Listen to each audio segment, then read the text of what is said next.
Welcome back to the HUDDLE Podcast, where today we're on the cyberspace. All three of us, baby. How exciting.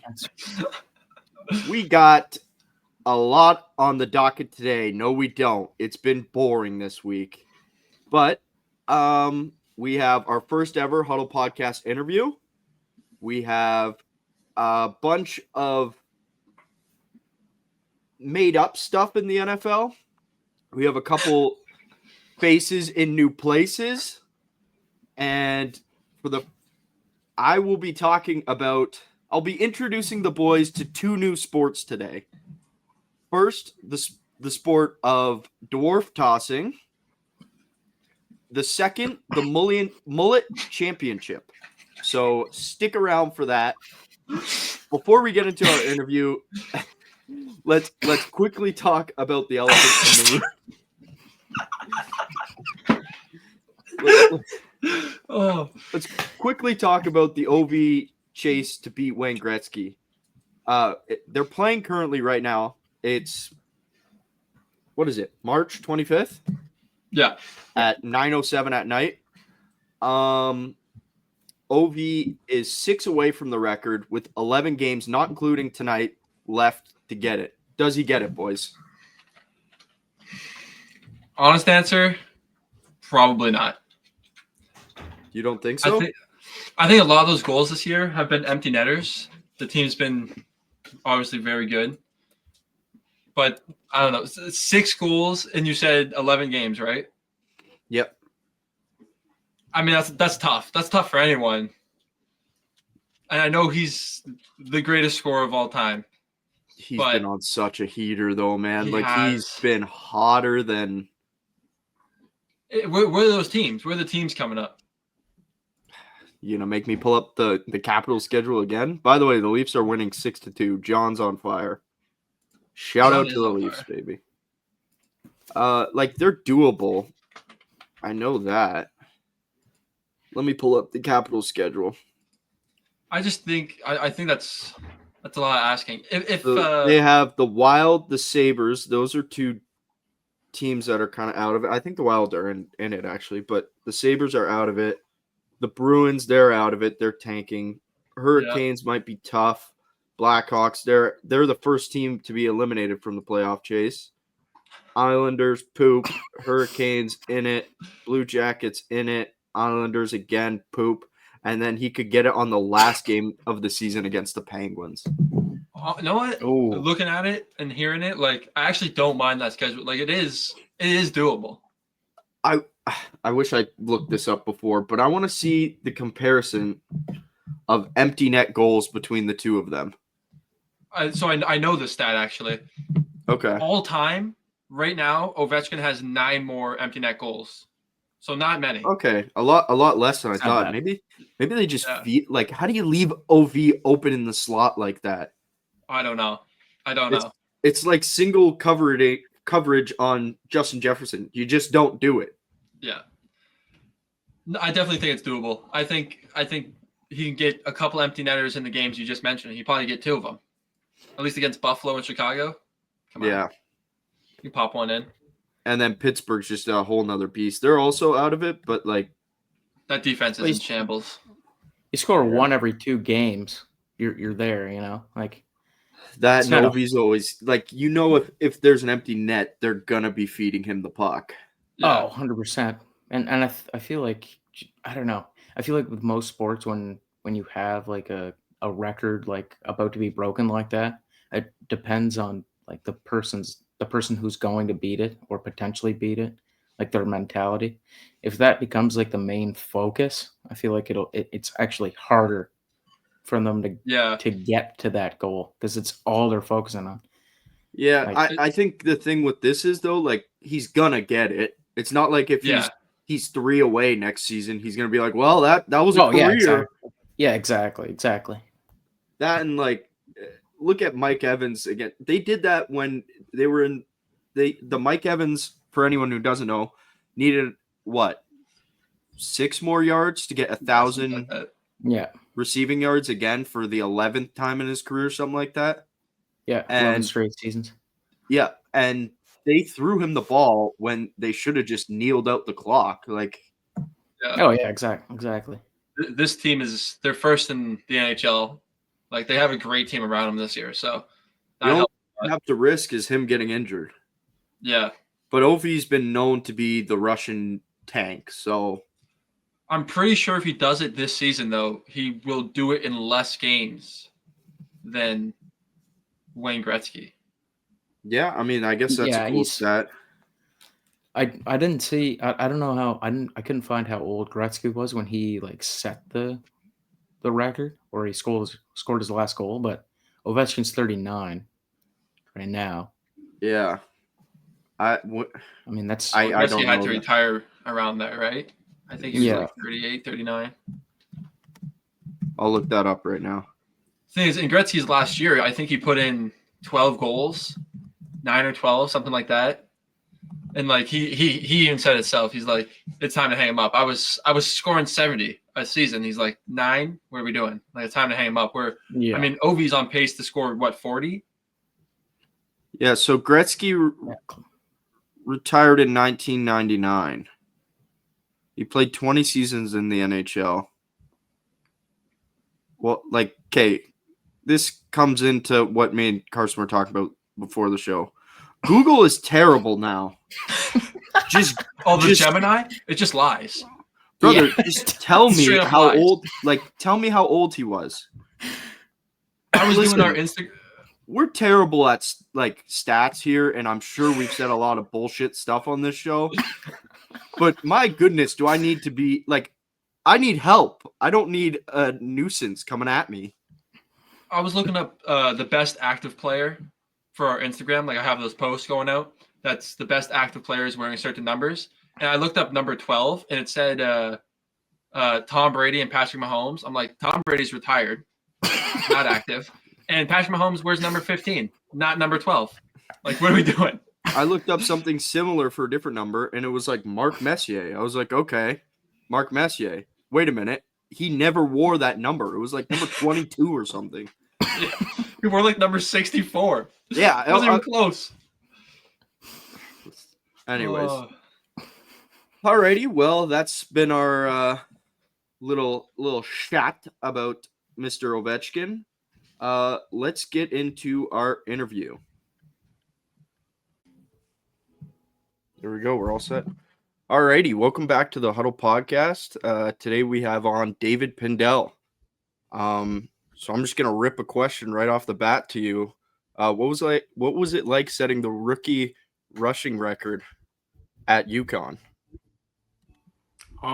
Setting the rookie rushing record at UConn was pretty cool. It wasn't something I was, looking as like a goal to accomplish, anything like that.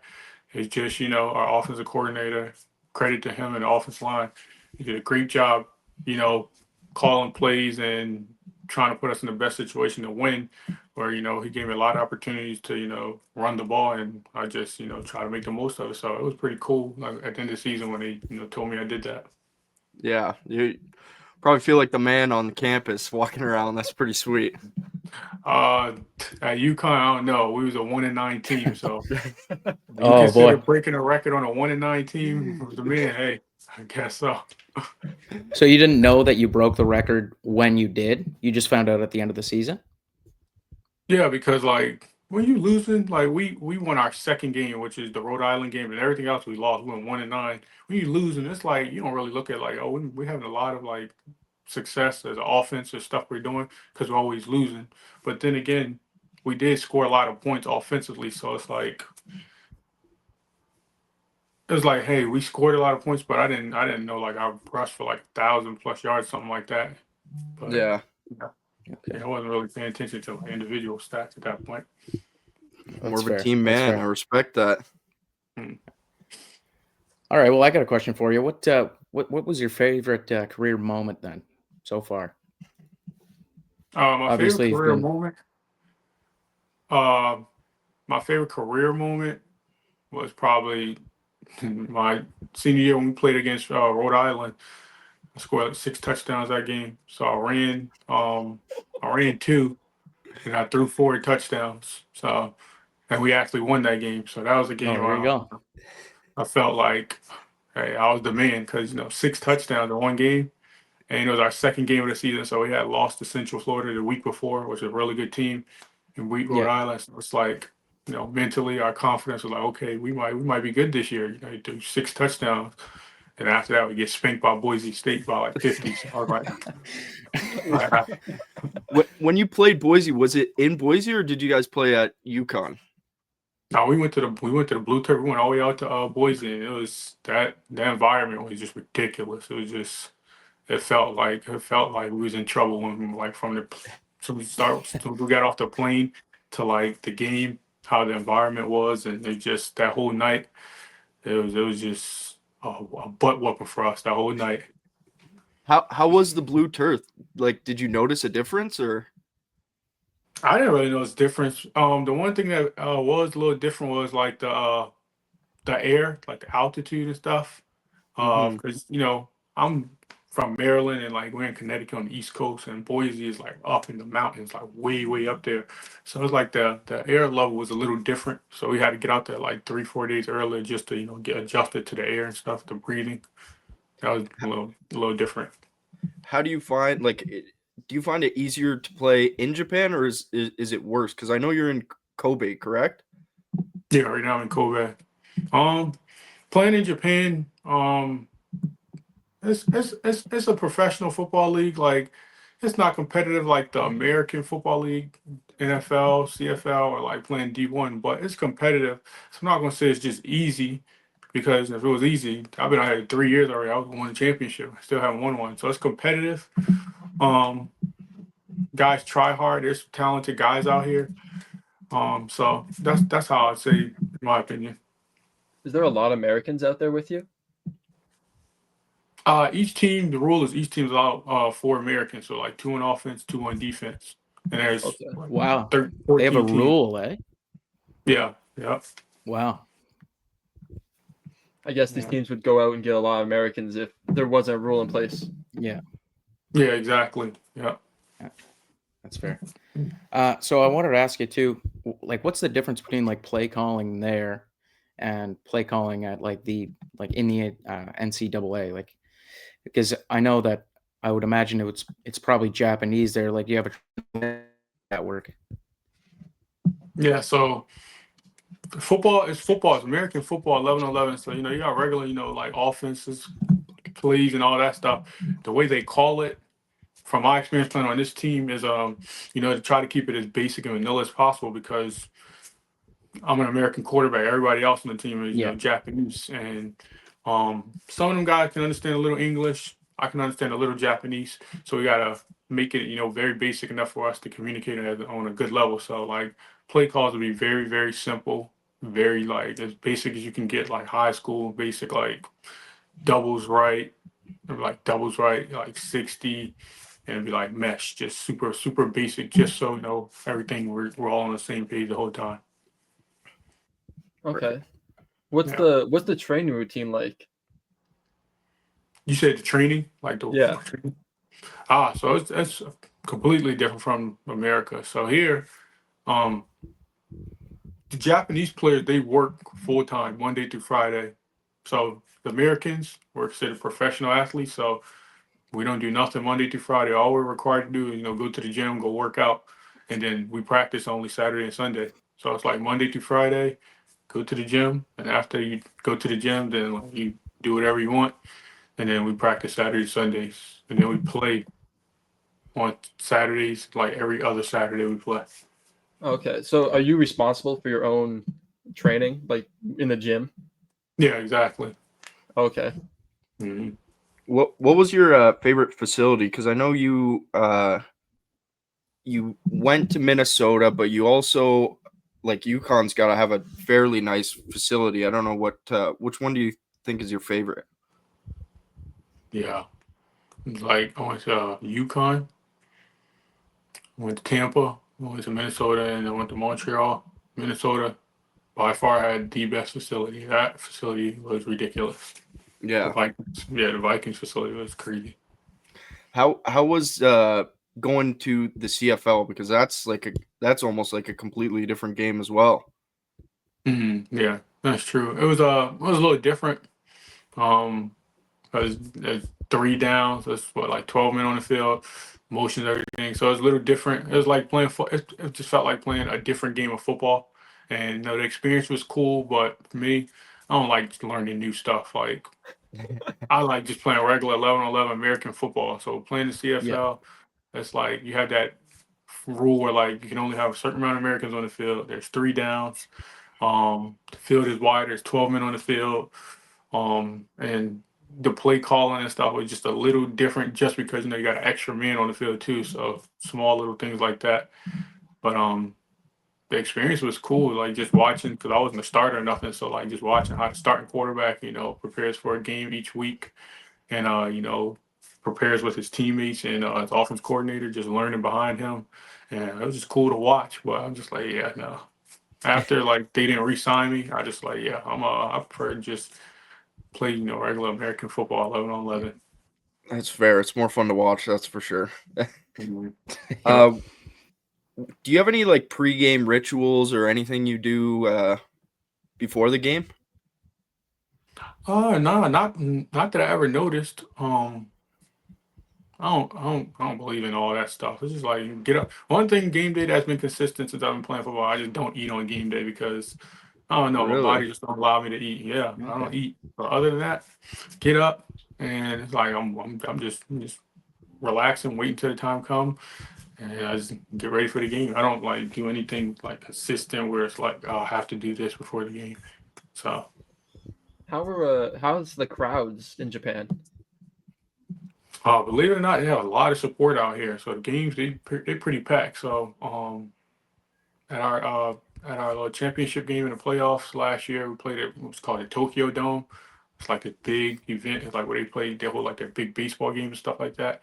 We filled that up. We went to the playoff second round of playoffs in the Tokyo Dome, and probably had about 30,000-40,000 people there. So it was they That's they have a lot of unreal. support out here. Yeah. That's sweet. They loud? Japanese are not like Americans where it's not like they're screaming and going wild. It's like the most you'll see is like they'll stand up and they just all clap like as a collective whole. It's just very different. It's like very polite, just very like calm and cool, but still feels good like having all Oh of it. yeah, Oh, for sure. 100%. Do you enjoy living there?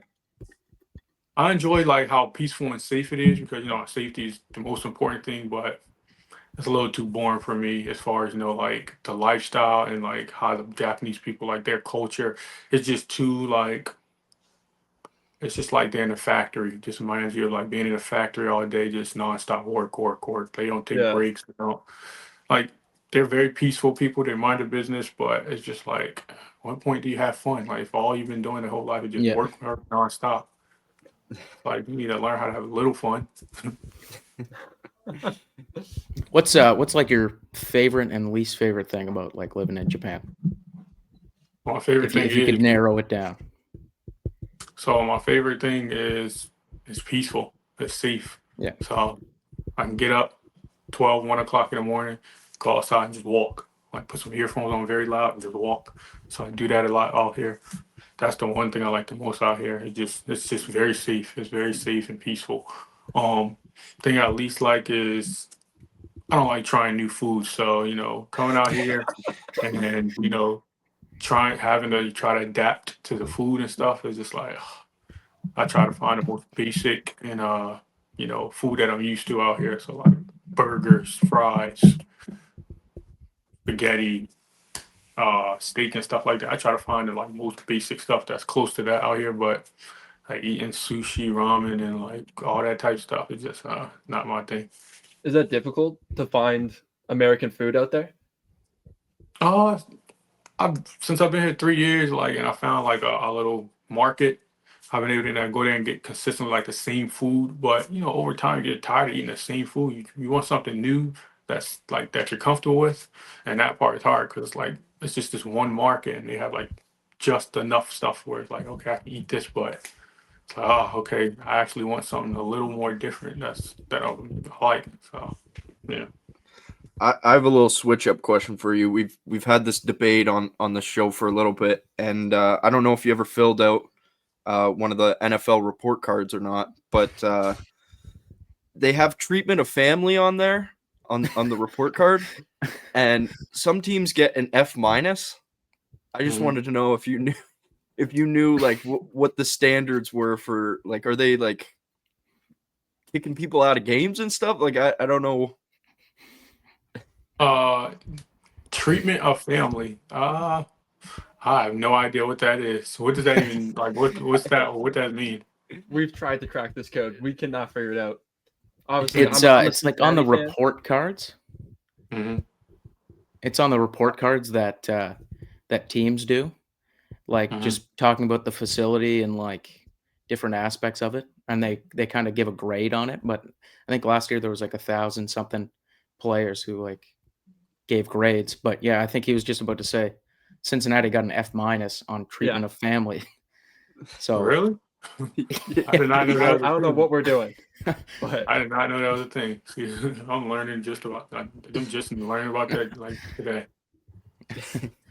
Fair enough. so while you're out there, are you still watching American football? Are you still watching the NFL and college ball, or? Yeah, I keep up with like everything going on right now. Like all the players getting ready for like the pro days and draft prep. It's like I said, Monday through Friday, I got nothing but time in my hands. So I try to just keep up with a lot of the key players and see where they're gonna get drafted at, and then UFL coming. They starting within the next couple weeks. So that'll be something to watch. So I'm tuned into that. Right on. Mhm. I think, didn't you have a question about Yeah. So first, who is your NFL team?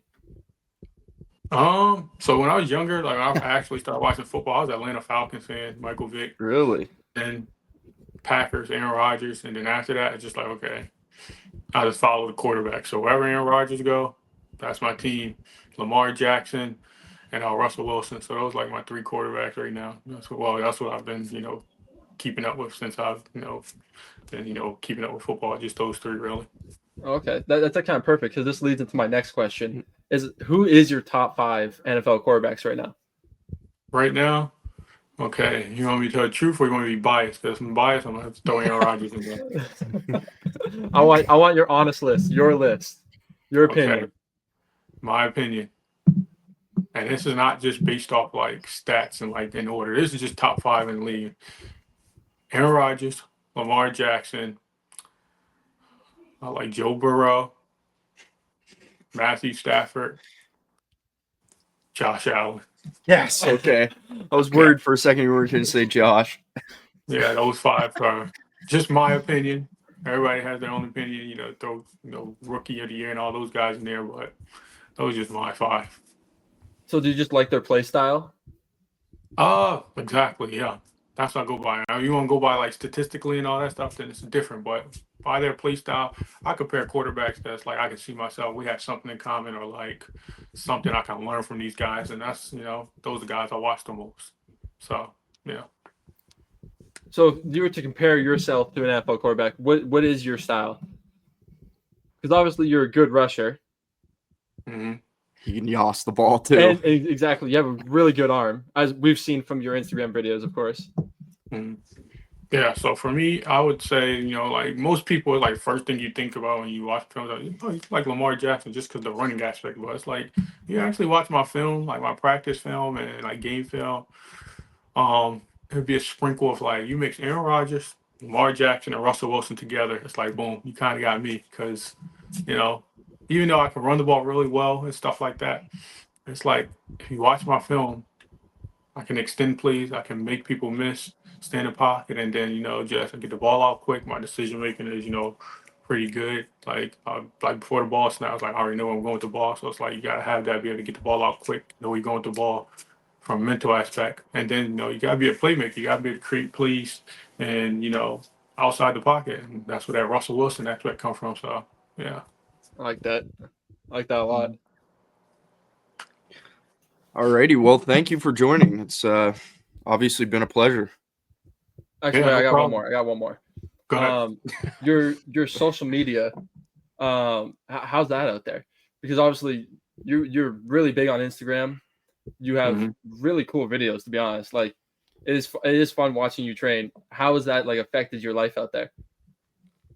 That hasn't affected me in no way. Social media is it's just something like I have my social media since like 2016 or whatever, and ever since I can remember, every time I go throw the ball, I just take somebody, hey, record this for me. And around like, when I was at UConn, that's when I started, posting stuff on my story, and I realized, oh shoot, a lot of people like watching this. So I just consistently kept doing that throughout the years. And then once I found out about TikTok, like my first year out here, 2022, found out about TikTok, made a couple videos on TikTok, and they went viral. So I was like, oh shoot, let me start posting on here. So then I just started posting stuff on TikTok like every day, and just all my throwing, and then people started liking it. So all the videos on TikTok is just like, oh, a year later, 2023, started being lazy. So I just like, you know what? Let me just grab all my videos from TikTok and just post them on Instagram. And I did that, and then people just started catching on to them. I was like, okay, y'all like watching me throw? And just keep making throwing videos. So I was like, Sweet, man. yeah. Oh yeah, well, thank you for coming on again. I really appreciate it. Yeah, no problem. Appreciate you guys reaching out to me. Yeah, appreciate it. Alrighty. Thank you, man. No problem. All right, so we're back from David Pindell, the professional athlete in Japan, professional quarterback. Hope you guys enjoyed that. Shout out to him for coming on, by the way. Yeah, pretty awesome. For a 42 follower podcast on Instagram, I think we have. Pretty sweet. So thank you, sir. Let's get into some NFL news that dropped 2-3 hours before we started the podcast. Let's go to Diggs first, because Wilson and the Giants might be a conversation that we have for longer. So Diggs signed a 3-year, $69 million deal with the Patriots. $26 million of that is guaranteed. Carson, he was my baby first. So do I have honors? Take it away there, buddy. Take it away. Yeah, Buddy's not going to win a Super Bowl. So you got the money. It's good for Drake May, I guess. We'll see how long he stays there. That's really all I got. Well, let's end the podcast right there then. All right, see you guys. How old is Diggs now? 30. 31? Yeah, I'll pull it up. Continue talking. I mean, he's had what, 6 seasons over 1,000 yards. Besides his 6 in a row, of 1,000 yards. He missed obviously last year due to the injury on the Texans. I definitely don't think he's washed. Definitely not washed. Oh God, no. Definitely a great wide receiver too. Like great wide receiver too. Lower end on the wide receiver 1 scale now. It's 31. 31. See, I think that's a great signing. They have nobody over there. Yeah, the only thing is he's coming off an ACL tear. True. That is true. But if they draft a receiver, which I think they will, they've been signing people left and right, and this is the only receiver they have. If they sign a number 1 guy, draft a number 1 guy, Diggs is going to be a great vet alongside him. As long as you're getting the good Diggs, not the last year in Buffalo Diggs. But even we saw with the Texans, Diggs was not the number 1 guy. He seemed pretty happy in Houston. I mean, frustrated at the start. He also did have the most touchdowns out of the 3 receivers by like 4 or something like that. Yeah, but like Tank got hurt, and then what's his name also got hurt? Yeah. Nico. So yeah, that also like he wasn't wide receiver 3 for the entire season. No, he was 2. No. 1 and 2. He was never 3. Tank Dell was 3. How do you feel about that, Carson? Like, do you like not bringing him back, or? I like when you look at like the contract that he signed. Yeah, I like not bringing him back. That's a ridiculous contract, and like not a ridiculous contract. If I was the Patriots, then yeah, it's a good deal. If I'm the Texans, I don't think that. I don't think CJ really needs to have like all of that. Just get him a better offensive line. Like we've seen in his rookie year, he had His starting receivers were Nico Collins, Tank Dell, who was injured half the year, who was a rookie, who's 5'10", and then Yeah. Noah Brown and Robert Woods as the three rotation. Like See, those two guys. I'm actually a big Noah Brown fan. I think he's kind of a dog. I think he's a I good do like number Noah, three. I actually do like Noah Brown. I do like Noah Brown, and I actually like Robert Woods too. Like, no shade on those guys, but they're not like elite or anything. They're not Diggs, so I just don't think that it's like necessary. The thing that I don't like is like Tank's going to be out all next year, most likely. That was my next question. He might come back near the end, but that's probably why they signed Christian Kirk. I think they'll probably draft a guy high because and everyone was concerned about the offensive line because of Tunsil. They've signed already 5 offensive linemen. You guys got Trent Brown from the Bengals. Yeah, like they're he's the heaviest man in football. Yeah, exactly. So I like that stat. Yeah, that is a great stat. I actually liked him last year. He was pretty good. He's just old. I think that's why we didn't re-sign him. He wanted money, and we weren't. I mean, we paid 3 guys a lot of money. You guys didn't want to pay someone? That's the old one. Easy there. You still have Trey Hendrickson. That's basically my thoughts on that. I think it's good for Drake May too. They just got to get that line going. I actually think the Patriots aren't that bad going into next year. I think they're not division winners, but they're all right. I'm not like wouldn't be surprised if they wild get, card contenders. You think they're that good? I think they're wild card contenders. I think they're going to fight to go 9-8, 10-7. Jake, your division's weak. Your division's weak, Jake. They could easily beat out the Dolphins and the freaking. I'm not saying that, but when you look at who's in this I don't see how they make it in over some of these teams. Yeah, it is a huge list. There is great teams. I do agree, but we said the same. I think a lot of people said the same things about the Broncos last year. They had a big cap hit, rookie QB. No, Sutton's not a star receiver. He's not a household name. There was no running back there. The offensive line was decent. The defense was good. Obviously, Patrick Surtain, really their best player. But, they made playoffs. And I think New England will bounce around that same level. So 14 teams make it, correct? I'm not tripping. Yeah.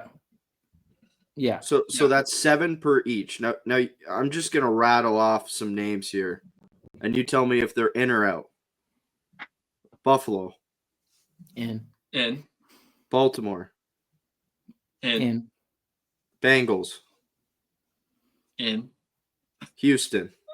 Oh, out on the other one. In. Whoa. Their division's too weak, man. Okay, Chiefs. In. Okay, so how many did we just say yes to? 5. 5? Okay, Broncos. Maybe. Probably.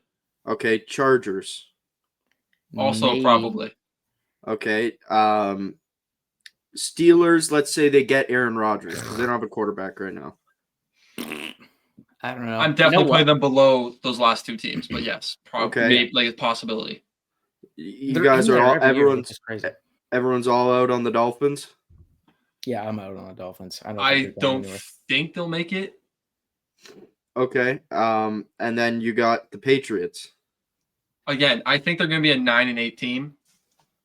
Maybe push for that 10-7 spot. I'm just for the record, Jake, I'm not in the department of 9-8. I don't know. If they do, that's awesome. I actually like Drake May and I like the Patriots right now. But... I like Drake May too. I'm not dissing on Drake May. I just think there's that team needs a couple more years to.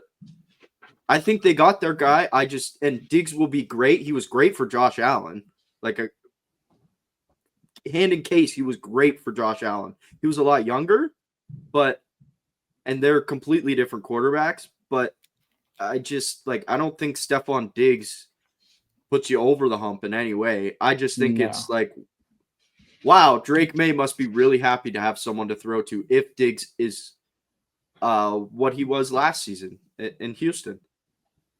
Yeah, I'm in the 6-11 department. That's what I'm thinking. Somewhere around there. Yeah, I think they get better and they might beat out the Jets. But again, like if Fields for some reason can just play, if he can play 40% better than Aaron Rodgers did last year, I think that team might give the Bills a run for their money in one of the games. They'll probably give Miami's just such a weird team because they're really good against bad teams, but they're bad against good teams. Yeah. And they play in the cold 3 times a year, almost guaranteed. When I say these Patriots can go 9-8, 10-7, I think that's their ceiling. I don't think that's the projected record. I bet you if you went on FanDuel, it's going to be over 7.5 wins. That's my guess. And that's probably where they are. Where would you put your money?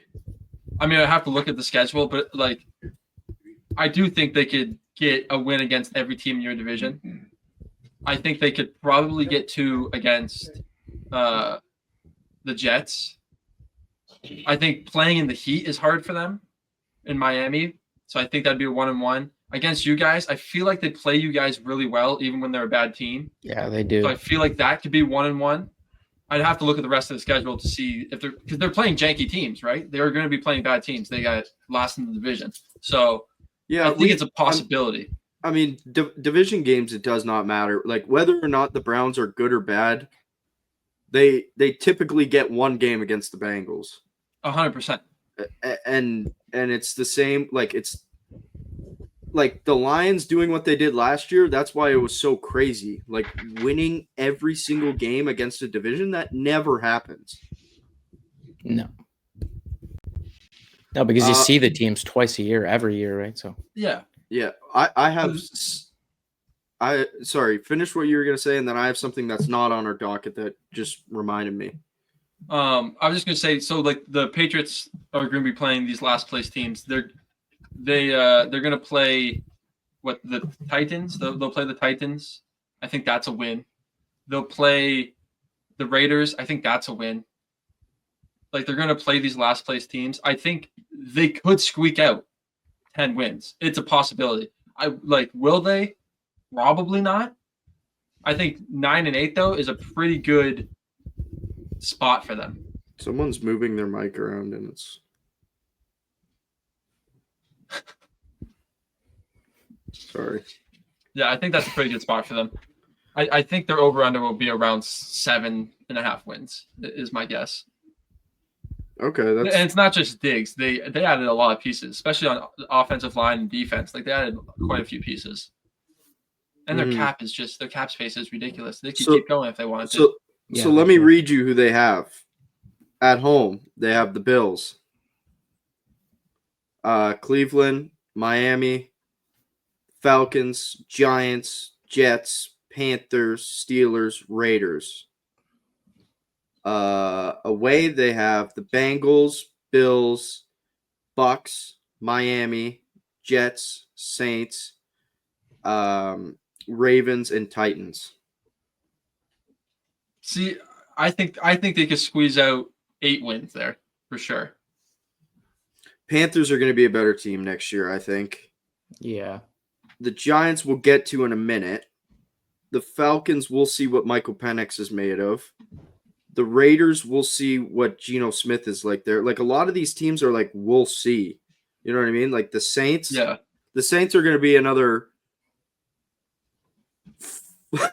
5 and whatever team. They're lucky.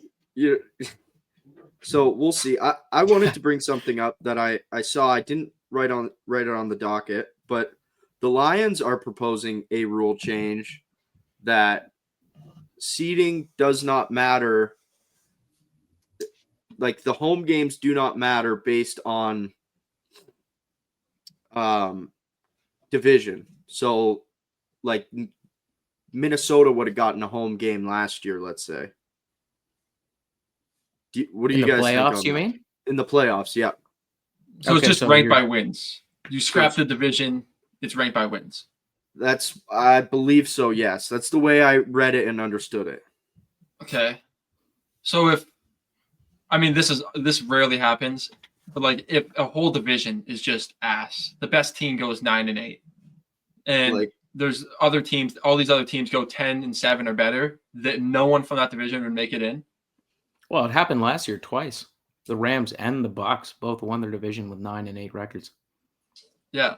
Yeah. So those guys, like, hypothetically wouldn't make it in if there was someone else with a better record in another division.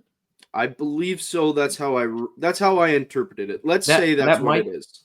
That might be what they mean, but they could also mean that those teams would still make the playoffs, but whoever And they just seed? face, they wouldn't get the home field advantage because they won their division. They would be on the road because the teams in the 5, 6, 7 slots have better records than them.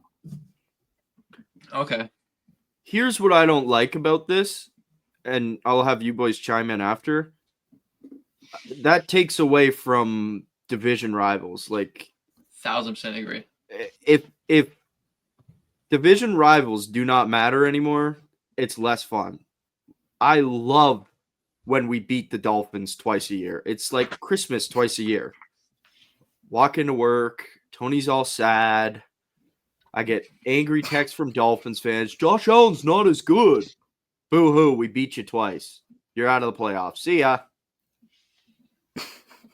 That's my thoughts. Now, if my team gets screwed, then I'm all for the other side. But I'm not a fan. I don't like it very much.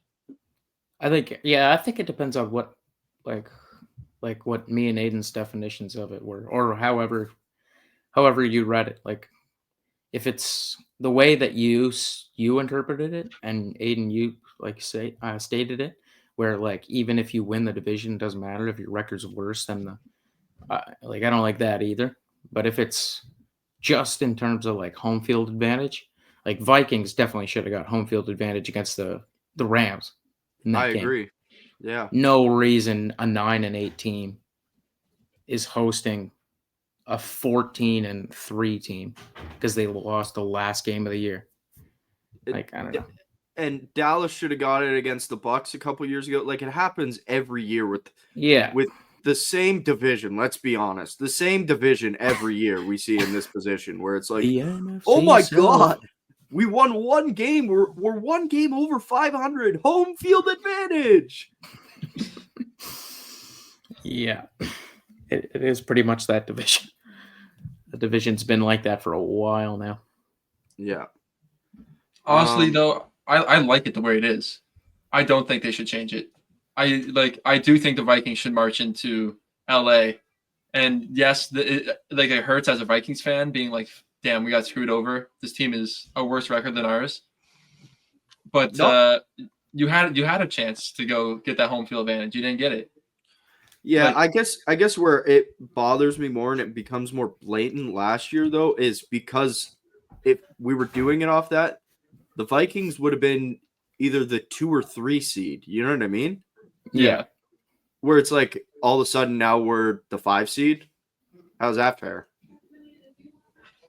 Yeah, I don't know. I change is good sometimes for sure. And I mean, that's such a rare case that happens, that a team is so dominant that you're like, holy smokes, I feel bad for this team. Because if a team's 9-8 and they're hosting a 10-7 team, suck it up. I don't care. It's one game. And this team won their division. Go and win your division then. Yeah, the other case where I could see it working is if you just do okay. So the Lions win the first place seed. Now we go to the second in their division if they make the playoffs, and it's Minnesota against the 4 seed, and if Minnesota has a better record, then Minnesota gets to host the game. That's a way it could work, because technically the NFC North didn't get a home game until the second round. You know what I mean? Yeah. I don't know. Just a thought. Do you want to move on to Jameis Winston to the Giants and Russell Wilson to the Giants? Yeah, let's do it. Oh boy. So Winston went to the Giants a couple days ago. By the time this comes out, it'll be probably like a week ago. And just now today, the Giants have also signed Russell Wilson.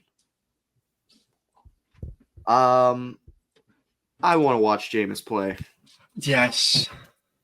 I was so happy when they signed Jameis. Bro, I love watching Jameis play. Even on Cleveland last year. Like, Oh it's my just God. fun. Bro, it's He just had a fun to watch him play. 500-yard game Yes, bro. Like, it's with ridiculous. 4 touchdowns and 3 picks. Like that's a Two sweet pick stat sixes. line. Yeah. Exactly. Oh Oh yeah, my it's God. just it's so electric to watch him play. Like, are you gonna win? 50-50, maybe at best, but to go out and then sign Russ, I mean Russ is the better quarterback. He's He going to get definitely the is, starting job. which is it's sad because if anything, the Giants should just tank again. The Giants aren't going to be good, no matter who they put behind that line. No. Russ, when you watch a game, it would make Giants games because they guaranteed at least get 4 primetime games next year, probably 5. It would make them more digestible to watch Jameis throw a 400-yard pass to Malik Neighbors versus Russell Wilson getting nailed in the pocket and having no weapons. And I like Russ too, but Jameis is more entertaining. 100%. Unlimited. Yeah, no, I don't know. I like Winston more as well. The thing is that they're definitely starting Russ because they signed him for way more. Winston's on a $4 million a year deal, and I believe Russ is on a $10 million per year deal. And I think he signed a 1 year 1 year, $21 million, Okay. including 10.5 guaranteed. Yeah, and then Jameis signed a 2-year, $8 million deal. So Something like that, yeah. I mean, I just don't even really get it. Like it's the same thing that you guys just said. Like Russ is not going in there and changing the fate of the Giants in a season. Like it's not happening. And if you have Winston, it's just like an entertainment piece. I So guarantee that's you, the thing. Giants fan love the Winston signing. If anything, well, there's a bear bark. If anything, I think Russ might go in there and get them an extra win or two. I really do, and I don't think that's a good thing for the Giants because the Giants, I think their ceiling is probably maximum 7 wins. Like, and I'm pushing it there. Like I feel like, that's what I mean. Like I feel generous. like I'm pushing it. But yes, I know. And with Jameis, I think their maximum is like 5 wins, and I think you want to get a better pick next year. And with Jameis, it's more entertaining football. So I think it's better both ways. If you were a Giants fan and you were told, okay, you're going to win 4 games next year, you're going to have Jameis Winston as your quarterback. No, let's be generous. 5 games next year, Jameis is your quarterback. Malik Neighbors looks unreal in 6 or 7 of those games. Or you get Russ and you win 6 or 7 games and you're a middle of the pack team. Like, what would you rather? You'd rather the Jameis, no? Yeah, 100%. 100%. I do like Tyrone Tracy. I think he is going to be he's going to be good. Stud running back. Obviously, Malik Neighbors is the guy. Unreal. He was the best wide receiver this year in the rookie class. They need a offensive line, which takes time. They'll build it. And then obviously they need the piece behind the line, the guy, to lead them to anything. And neither one of these guys are that guy. But J-Mo is by far more entertaining for that team. And I think they get a better draft pick with him. So why wouldn't you want him? And who better than Arch Manning, who could be like, that would be storyline for New York. You go get Arch Manning. Dude, they might get more games on prime time the first year Arch Manning is there than the Jets did when the first year Aaron Rodgers went there. Yeah, I can see that for sure. And let's be honest, the NFL does love when these big markets get really good guys. Like, Yeah, Oh, yeah. 100%. Like when Taylor Swift signed to Kansas City, they pumped the shit out of that. They made every dollar worth. No, yeah, I definitely think J-Mo's just better to watch. Is it a good signing? No, it's not. It doesn't do anything for your team. It doesn't make you better enough to make the playoffs. I think it's a pointless waste of 10.5 guaranteed, 21 million if he plays. Like, and we want to see J-Mo. Let me see J-Mo sling the rock, please. Yeah. Malik Neighbors would have over 1,700 yards if J-Mo started all season. 20 touchdowns. Yes, bro.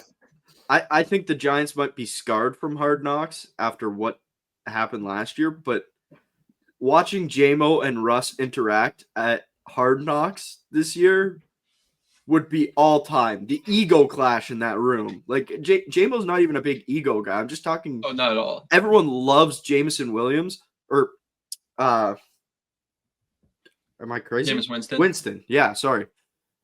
And Russ has just turned into this like Meme. goofy. Yeah, he's like I don't even hate Russ. He's not No, hateable. no. He's just like He's corny. the danger witch. I'm doing lunges on the plane. Like so. He's Watching the those Jason two guys Tatum. together. He's the Jason Yeah. Tatum of the NFL. Yeah. And speaking of Jason Tatum, There you go. Tatum hurt his ankle. so anticlimactic. And he hurt his And ankle. speaking of Tatum, Wait, Tatum hurt his ankle. let me spin zone this. Carson, have you been watching March Madness? Yeah, not to the degree maybe that you guys have, Okay, but so after the first weekend of March Madness, we get it back on Thursday. College basketball is so much better than NBA. It's not even funny. It's far more entertaining. The ball gets spread out at random pretty much, besides with teams with like Cooper Flag and stuff. But even then, you'll get guys putting in 8 or 10 points versus, all right, guys, we're going to set a screen here and LeBron, please yam this in. And the upsets are more fun. Like if you watch the Charlotte Hornets play the Cavaliers this year, like you know who's gonna win. Yeah. Where you have McNeese beating Clemson, which is unreal. Yeah, that's fun. College basketball is so much more entertaining. It's not even that college basketball is more entertaining. It's the NBA the last few years has declined so much because all they do, they shoot threes. Like they just throw threes all the time, or it's just ISO, like you said. Here, LeBron, run it up. Here, Jason Tatum, run it up. It's just ISO constantly. And I want to watch the 5 guys all touch the rock in the same possession and make an actual play, make an actual pick and screen. Like it's way more entertaining. I think also though, like maybe why we look at it like that is because we're looking at March Madness in like a vacuum, and it's like a bracket thing. And the thing is too, like yes, underdog teams do win, but like we see that because it's a bracket and because one team moves on, that's the way that we look at it. Like if the Cavs and the Hornets played in the playoffs, obviously it would take the Cavs and they probably would sweep them. But there is like instances where an underdog sweeps, like a couple years ago, Jimmy Butler and the Heat. They just got in from the play-in. They end up making the conference finals, beating like Boston, Giannis. Like I don't know, like it does happen every once in a while. And when you look at the teams in March Madness, there is like right now, like Auburn is still in there. Duke is obviously still in there. And like Florida's those teams still for in. me, Florida's still like some of the top seeds are still in there. And like I feel like it's like that because like if you look at Duke, I think if I'm not mistaken, 8 of their players are projected to go in the top 20 picks. Like I think that's they're starting ridiculous. 4 or 5, but yeah. Well, No, yeah, but Carson, you make definitely a fair point. We are comparing regular season NBA to a condensed down like round robin bracket of March Madness. Like we are comparing two different things. I'm sure. talking about the playoffs too. I think NBA playoffs is still pretty sick.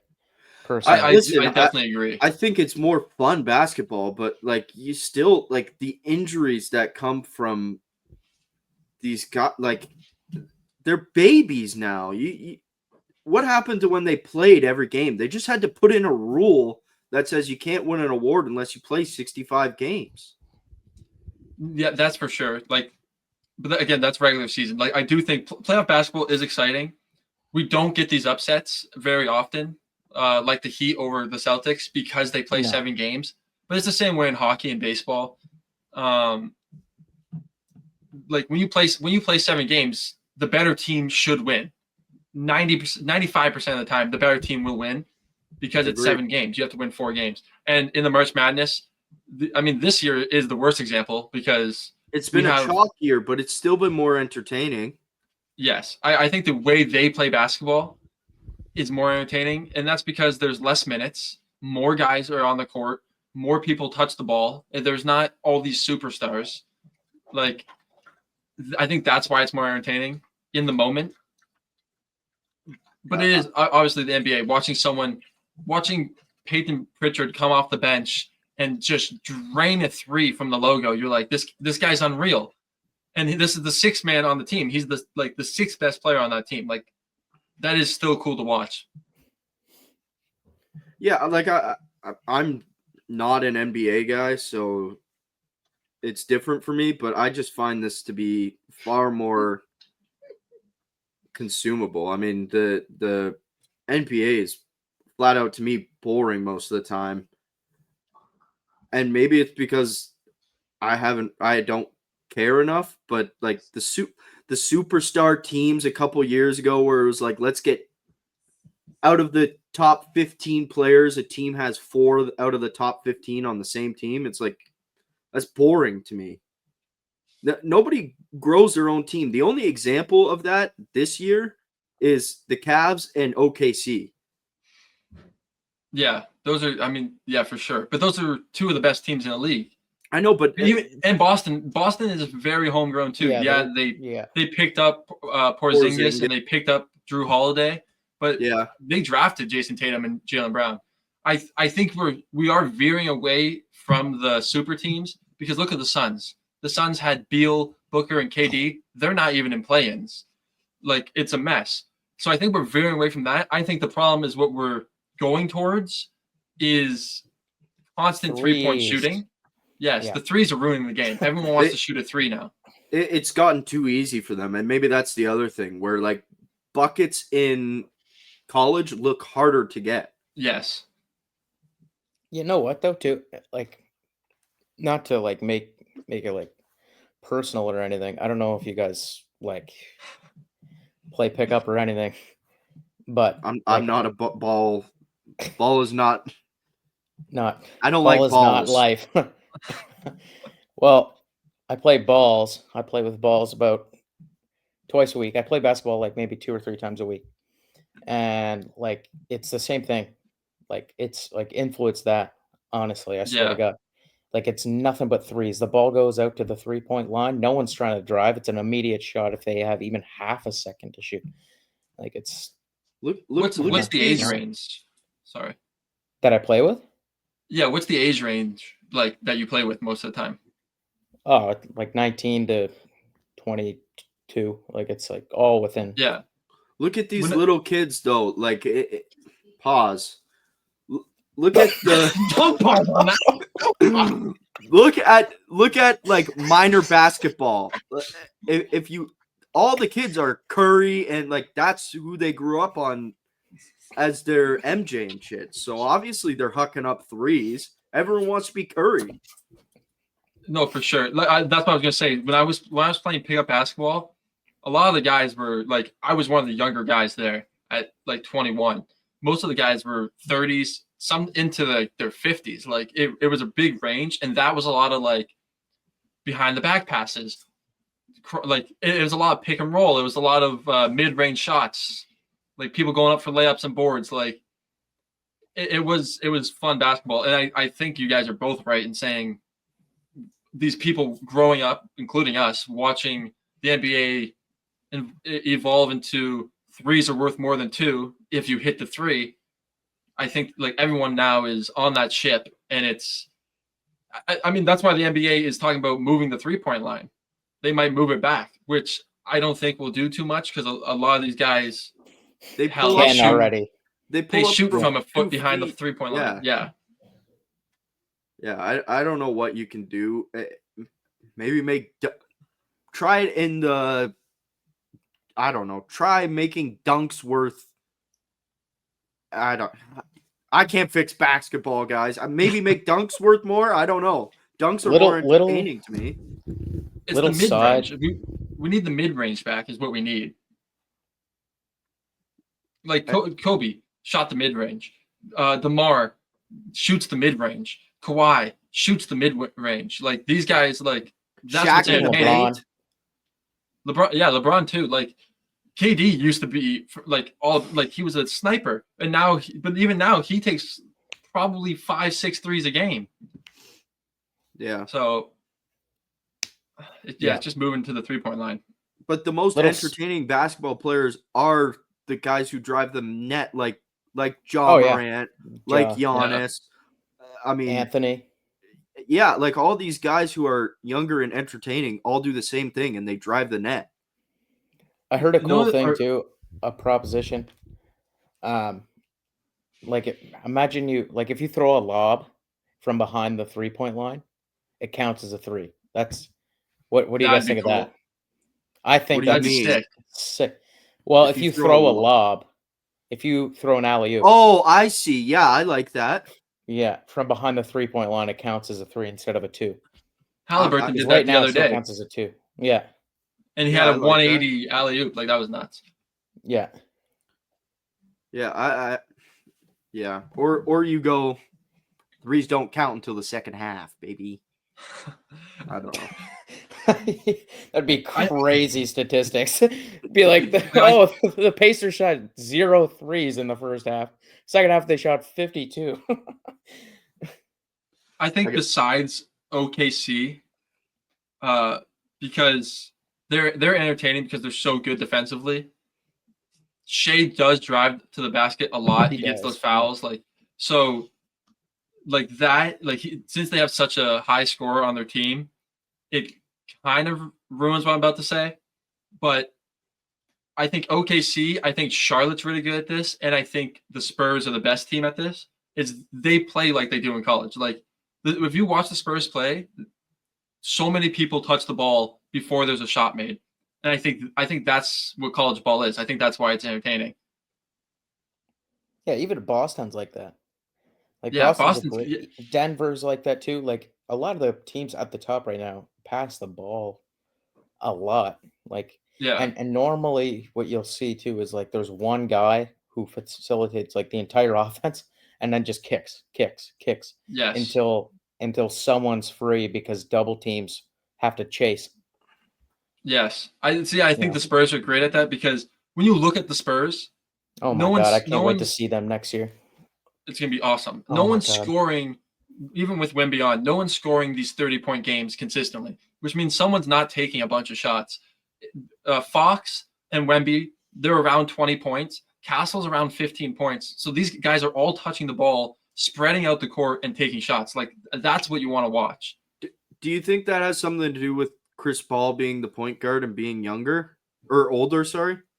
It could. I think Pop is a great coach. Obviously, Yeah. I think that's his way of basketball. It was when Tim and Parker were running that show. So and with Kawhi, yeah. like I it's a good point. I think he believes in old school basketball, and I think that's what's the most fun to watch. But threes are worth more than twos at the end of the day. And if you can hit threes, like Boston shoots the most threes of any team. Yeah. And they have a great like if you can hit too. them, that's the thing. If you hit threes, you win games, and simple as that. Like I don't know how to fix that. Do you guys want to move on into something light real quick, or you got one more thing on this, Carson? Well, just one more one more thing. It doesn't really technically apply, but like just mentioning the Spurs. That's also the thing I like about basketball, and it kind of relates to March Madness. Is like I don't know, obviously Raps fan because it's the only team in Canada, but like I love watching a bunch of different teams. Like with football, I am like a Texans fan through and through. I don't care what happens to any other team in reality other than the Texans. In basketball, like 100%. if I see this team win or this team win, if I like the base team or the starting five or even some bench players, I'm hyped. Like the Spurs next season are going to be so sick to watch with Castle getting better. Fox is like my favorite player in the league, and then Wemby's an absolute monster. Like He's an alien. I don't know. Yeah, it's going to Ca- be ca- sick. It's going to be sick ca- next year. Can I interject something on that though? Yeah. You play fantasy football. You cheer for DK Metcalf if you have him on your team. I was Yeah, but I'm not cheering for the Seahawks though. I agree with that because see, I like just right now, go ahead. right now I'm cheering for 3 teams I would like to see win the chip this year. I'd like to see Denver let Jokic win another one because I think he's going to be one of the greatest players of all time. I'd love to see OKC win it because they're so young. SGA's Canadian. I think that would be so cool. And then Cleveland. I think Cleveland's playing amazing basketball. They have pieces everywhere. Everyone's young. Like they built a strong team without going around and grabbing big names. Like their biggest name is Donovan Mitchell, and even that he's not a household name. I don't think. Like No, I he's think not. that's an entertaining team to watch. So I see. I cheer for the Lions. Last year, I was cheering for them to win games. The Bills, obviously, I was cheering for them to win games.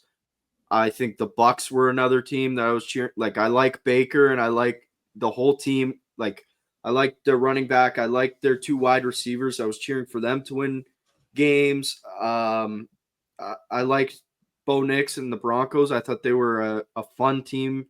You know what I mean? Like there are comparables like that in the NFL where you can go, oh, I like this team because Jim Yeah, I get what you're Harbaugh's a saying. fun story with the Chargers.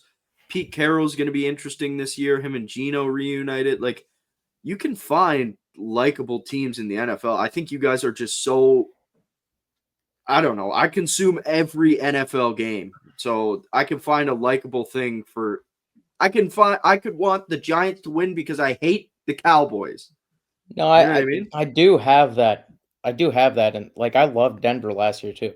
I liked a bunch of different teams, and I actually still and my dad's a Bucks fan, big Bucks fan, but like it's just not the same. Like I don't know Yeah. When it if comes my to team playoffs, too, plays it's those other different. teams, yeah, well that too. But if my team plays at one of those other teams in football, I'm like my team. Like I want my Yeah. team to win. I'm not hun- like 100%. oh, if I this team agree. wins, then Where this it's year I'm cheering cool against the story. Raptors. I want the Raptors to lose this year. I want a pick. I want a lottery pick.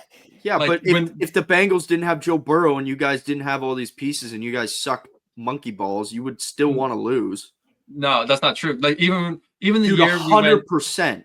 no, the year we went 2-14 with Andy Dalton, like just beating the Steelers, bro. You would have thought we won the Super Bowl in my house. We went nuts. We were so happy to finally win a game. Like, and it was with Ryan Finley at quarterback. Like, we went nuts. And did you guys lose a pick slot for that?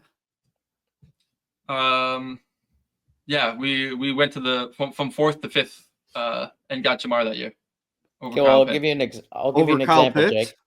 Yeah. I'll give you an example. You weren't getting a quarterback that year. Yeah, let's hear it.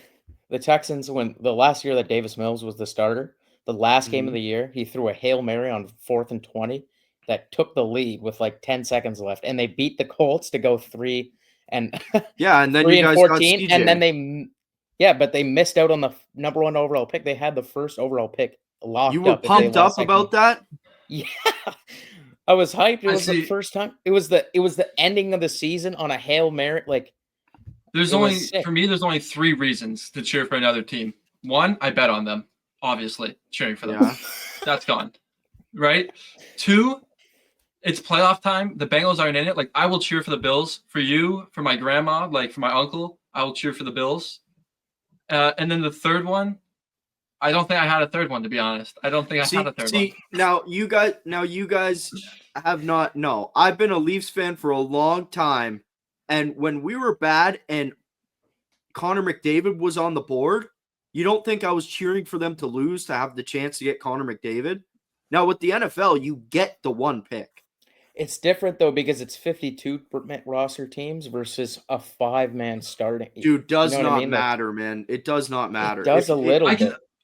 I can see your point. If like, I guess in Carson's scenario where you throw that touchdown and you lose the one pick, you're like, damn it, we had the one pick. It sucks. But if you've been like, there's just so many games. Like, there's not that many games in football. So when you finally win one, bro, it just feels good to see one go green. Like, I also just don't think draft picks are locks either.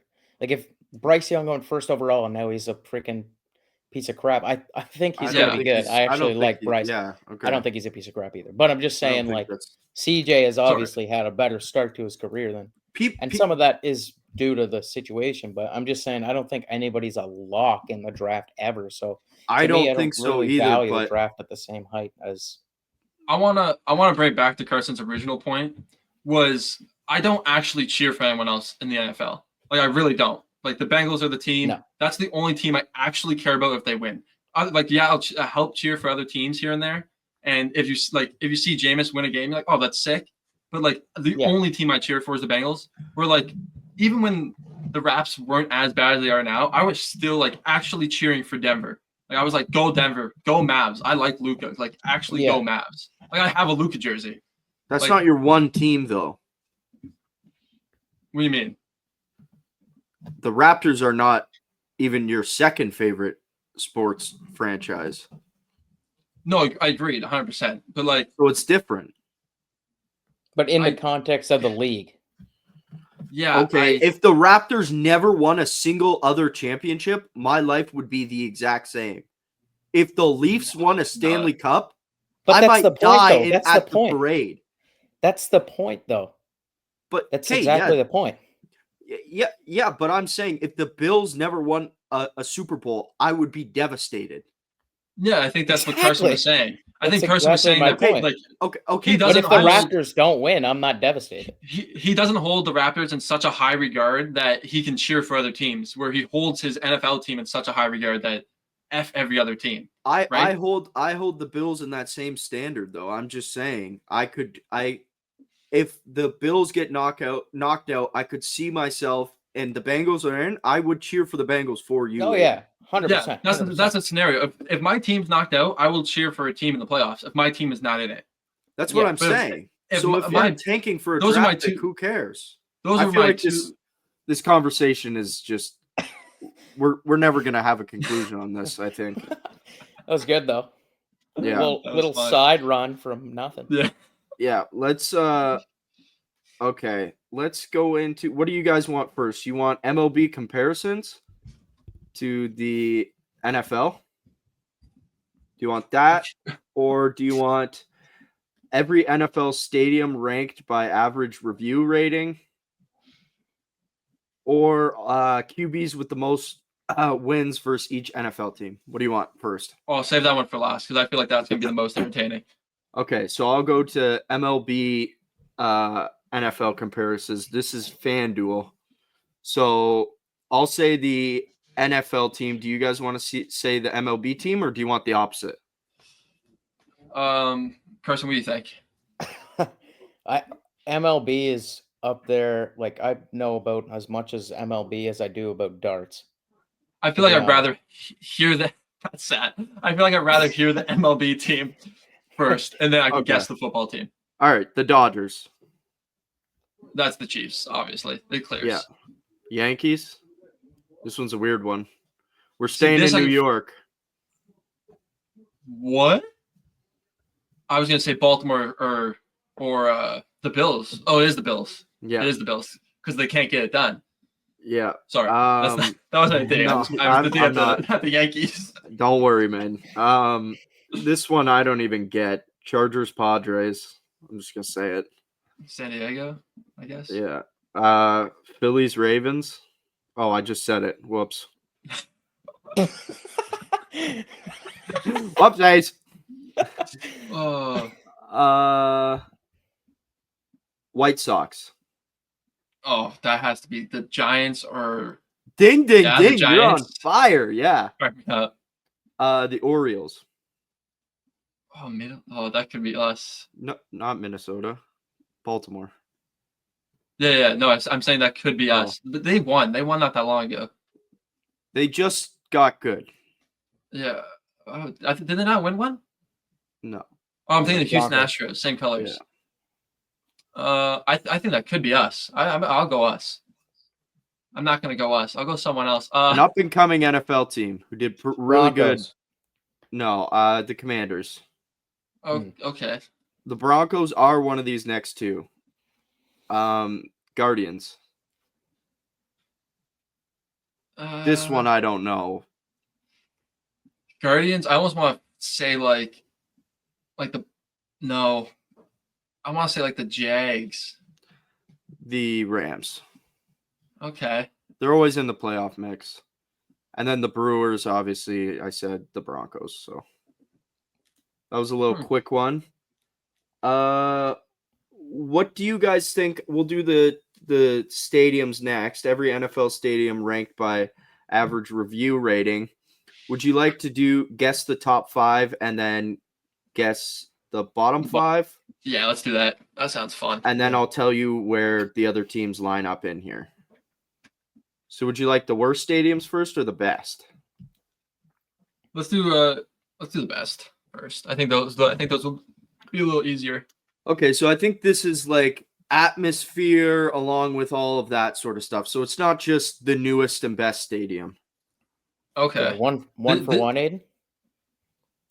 I think Vikings are top 5. I don't know if they're 1-1. Yeah. Vikings are top 5 though for sure. Yeah. That It's a everyone nice loves the stadium. Vikings. Yeah. And they're not top 5? They are number 18th. Whoa! Via Pro Football Addict. I'm not doing anything on this list then, bro. Well, there is one. Rams. So far. No. They are Okay, maybe it's like 7th. how about Lambeau? Lambeau's number 1. Okay. That's okay. Bears.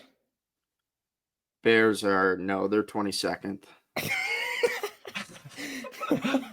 Wow, this is a lot harder than I thought. What's We the started biggest with the worst. stadium in football, guys? Jerry's World. Yeah, that's number 5. Seattle. Okay. Seattle's number 2. Good guess. Nice. Let's go. These next two are tough. I'm thinking Las Arizona. Vegas. Neither are right.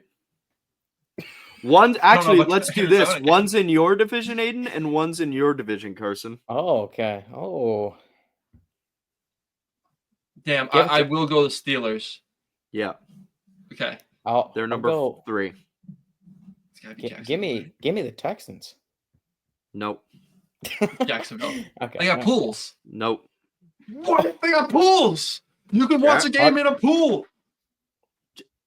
Jacksonville's number 15. Are you saying the Colts? Wow. For this random thing, so nobody come at me.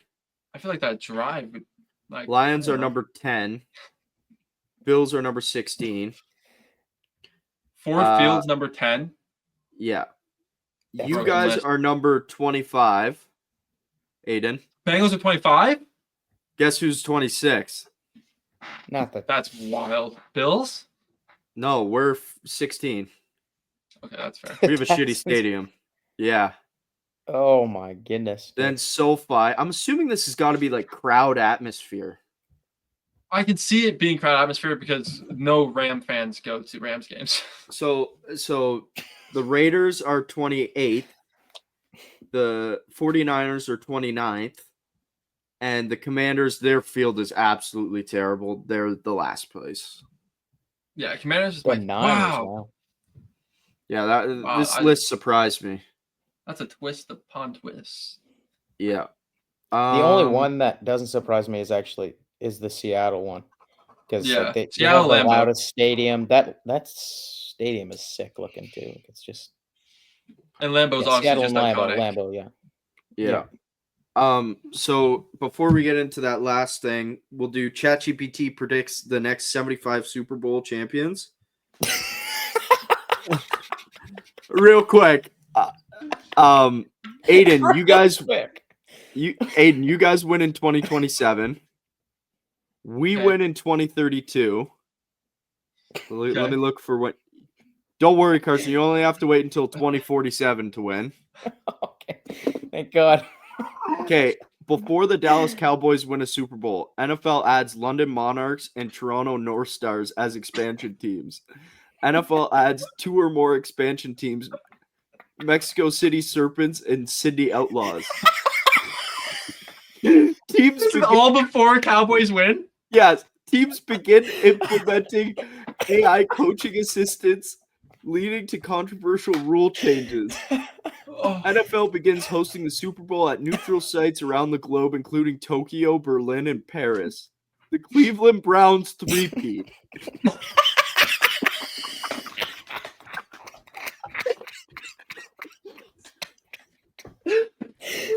what have we done? What have we done? Wait, there's 2 more. 4-point conversion is introduced, allowing teams to attempt high-risk conversion from the 10-yard line. And guess which team hires a all AI head coach? Oh, the Cowboys? The Jets. Oh. So, All that happens before the Cowboys win?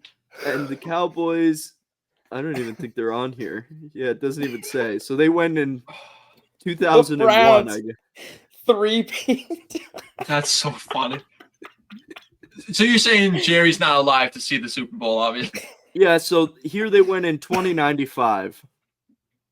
He will be dead, bro. 70 that list is actually blessed, bro. The fact that Cowboys won't win until I'm dead, that's sick.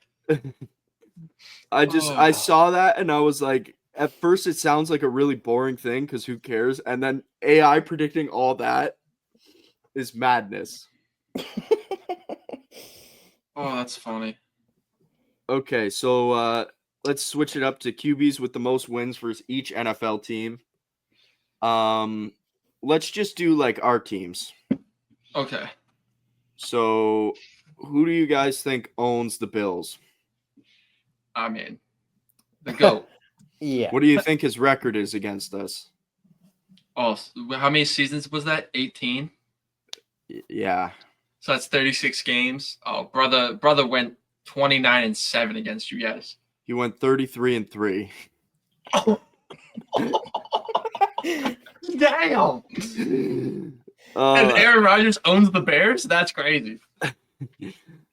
Yeah, why don't you guys after this you can ask me who you think owns other random teams and I'll let you know. That's good. But who do you think owns you guys, Carson? It's got to be Peyton. Yeah, the Sheriff owns you The only guy. 17-3. Now, Aiden, who do you think owns the Steelers before I ask you this? Owns the Steelers? Yeah. Oh. Ooh. Owns the Steelers. That's tough, dude. That's the best team overall in the division. It's got to be like Joe Flacco. Tom Brady, 12-4. Not Now, who's your daddy? we all know who our daddy is. Who? Benjamin Roethlisberger. Oh, your favorite QB owns you? Oh. Yep, 26-10. Not bad, actually. Not bad. Would you guys like to? Do you want anyone else? Any teams that pop out? Or you're like, I don't know who. You just give us like 5-10 teams, and we'll try to guess. Okay. Let me do the Lions. Oh. A-Rod. It's gotta be A-Rod. Brett Favre? Brett. Yeah. Okay. The 49ers. I'm gonna give you some like didn't expect it. The Niners. Carson Palmer. Nope. That was a terrible Kurt guess. Warner. Nope. Russell Wilson. 18-4. Russell Wilson. Wow. All Mr. right. Aiden. Unlimited. Unlimited. Let me see here. Who else is kind of a little bit crazy? There aren't too many. Most of them are like not surprising. Like Drew Brees owning the entire. AFC South. Yeah, that's not Yeah. surprising. No. Yeah, nothing else here is too exciting. Oh, that's funny though. Fair enough. Yeah. I still Damn. can't believe the 33-3 is. Oh, it's Wow. terrible. Do you guys want to quickly talk about Georgia speeding? Oh my goodness, yeah. Yeah. So 2 more players of the Georgia Bulldogs were speeding again. That's it. They need to build a racetrack for these boys. How many players have been arrested from this team, bro? Like, I feel like every offseason there's at least like 1 or 2 that get arrested or have a DUI or are speeding, like going 300, bro. Like every season, every offseason. where was Ruggs from? Alabama.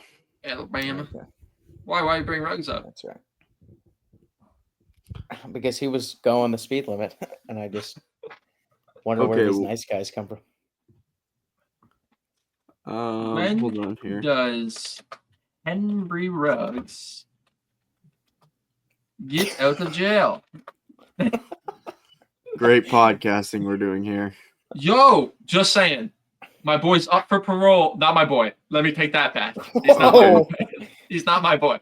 But this guy is up for parole August 2026.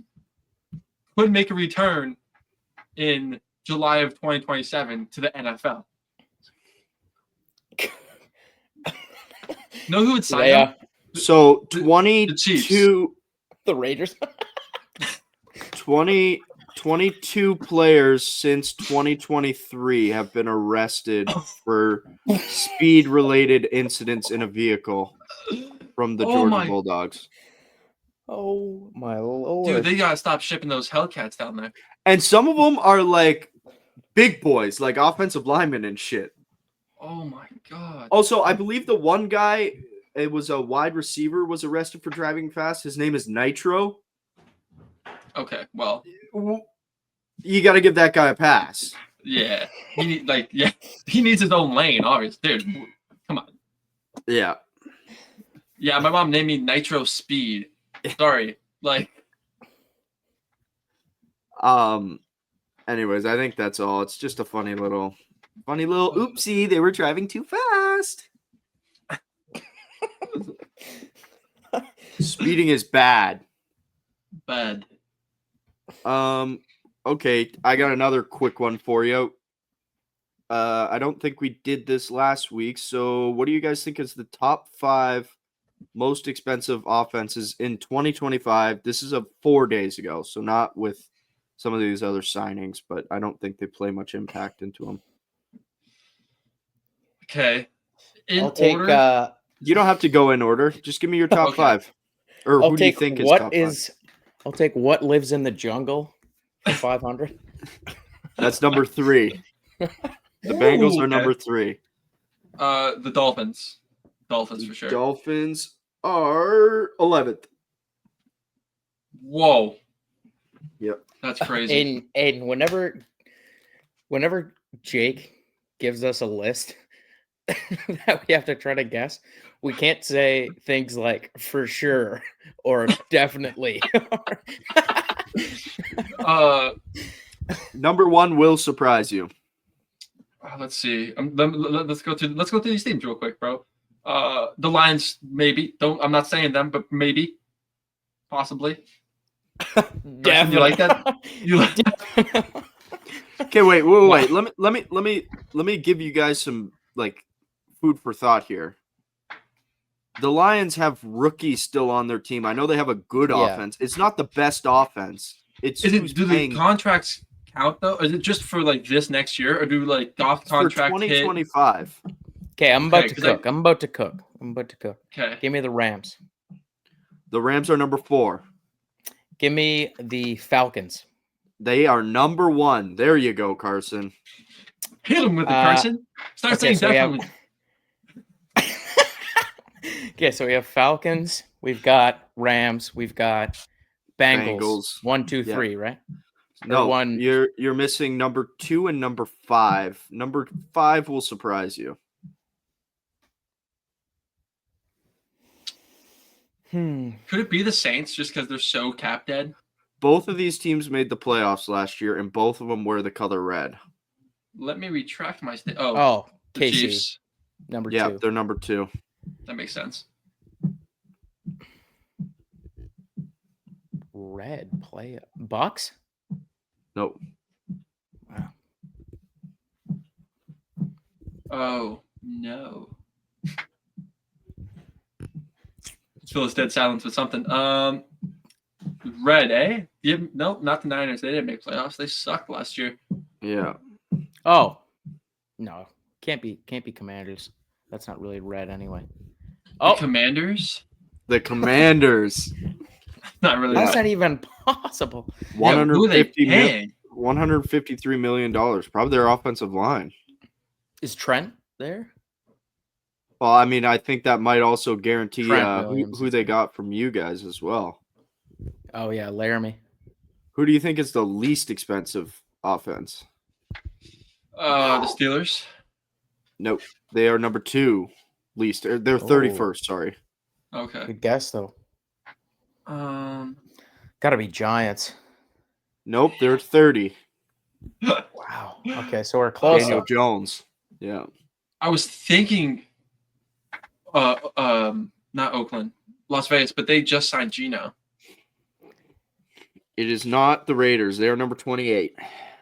One more guess from you both. Let's hear it. Rapid fire. Give it to me. The Panthers. Nope. Give me the Cardinals. No, sir. It's the Seahawks, apparently. Wow. Damn. I guess they got rid of a bunch of stuff. Yeah. Yeah. They just And they dropped didn't 30 sign mil though. Darnold that much. I guess Yep. they are still missing 2 receivers. Oh no, they signed Cup. Huh. Yeah. Won't you look at that? Did we already mention Puka wants to retire by 30? We did not. No, we didn't. That's what he came out and said. I guys gotta feel about say, Ain't gonna happen. well, yeah, I don't know that I don't think that he'll end up doing that. Not if he's having like the career that he's had so far. But I also think I'm surprised we don't see players retire early more often. If I was making millions of dollars for 10 years straight and playing a sport like that, and I could retire at 30 as a multimillionaire, sign me up, man. I think it Sign depends me on up. 2 things. A, what position you play. Yeah, that's B, fair. how much money you've made in your career. C, Definitely fair. I said 2 things, but I'm going to keep listing them. Have you won a Super Bowl? Yeah, the comparator in you. Or Like, if that matters to you, or if that. Yeah, if you're I a feel like competitor, for you most wanna guys that matters. Oh yeah, Like, definitely. You don't make it to the NFL and not won a Super Bowl. win. Definitely. Yeah. And I think like look at where contracts. How much did Chase just get? 161. When is Puka's first big contract? Is it next year or the year after? 2 years. 2 years. They So could sign him next year, but he has 2 years could until sign they him. have to sign In him. They 2 could sign years, him. what do you think that money is going to look like? I bet you he'll probably make what either Chase or JJ's making right now. Right now, yeah. Like he's going to make a boatload of money. There's no question. So it's tough for these guys to go. I'm like a 30-year-old receiver. That's nowhere. Like what did Diggs just get? He's 31. He got, what did we say, 60 million, something like that. Yeah. 70 on 3 years. Like what, $70 million to play football? Yeah, I guess injuries play a factor too, though. Like, look at Andrew Luck, retired. Calvin Johnson retired. That's Luke Ketchley retired. The Lions were never a good team. Andrew Luck was always like a smart guy who really did get banged up, but like those are few and far between. Like you don't see that for most guys. We just had Sam Hubbard retire. He's Yeah. 29. I think it all depends on how banged up you get. Like if you're an offensive lineman and you want to retire at 30, I think you probably should. Yeah. I mean, him coming out and saying it though, like I think I believe him. Like I think he will. Like you said, he's gonna make a bag in the next. He's what 23. He's gonna make a bag in the next 7 years.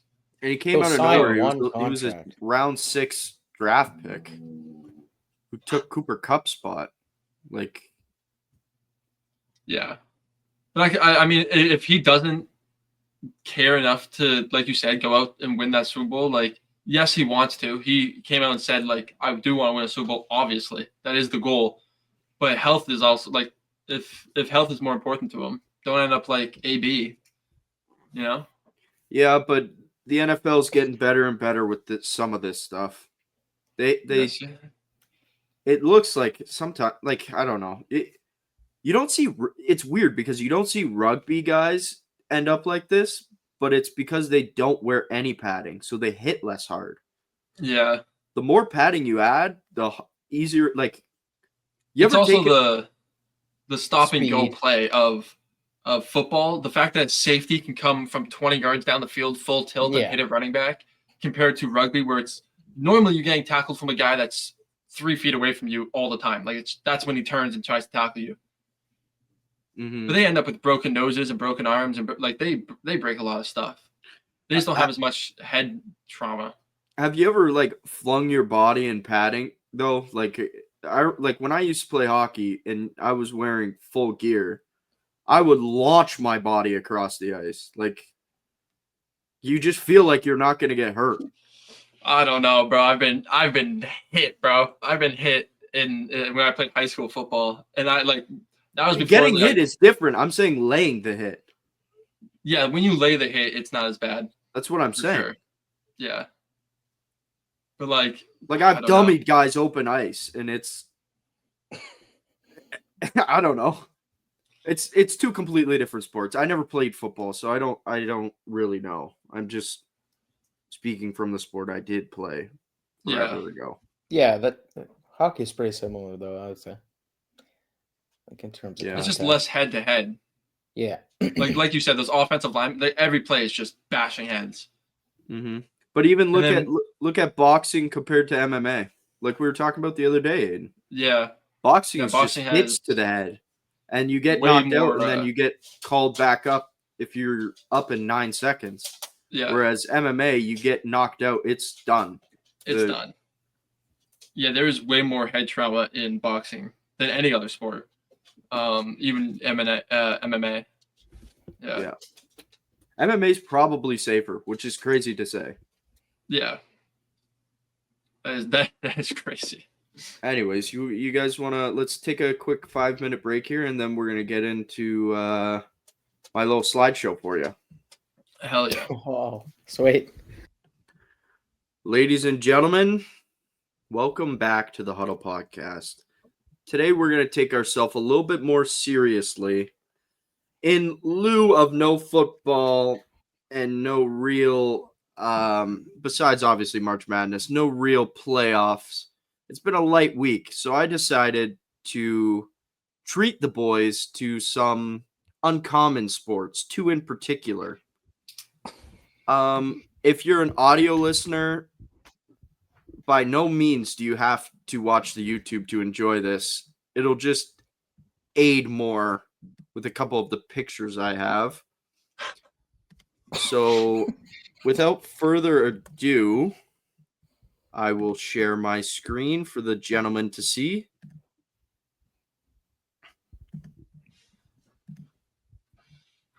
Alrighty. Boys, can you see this? Certainly can.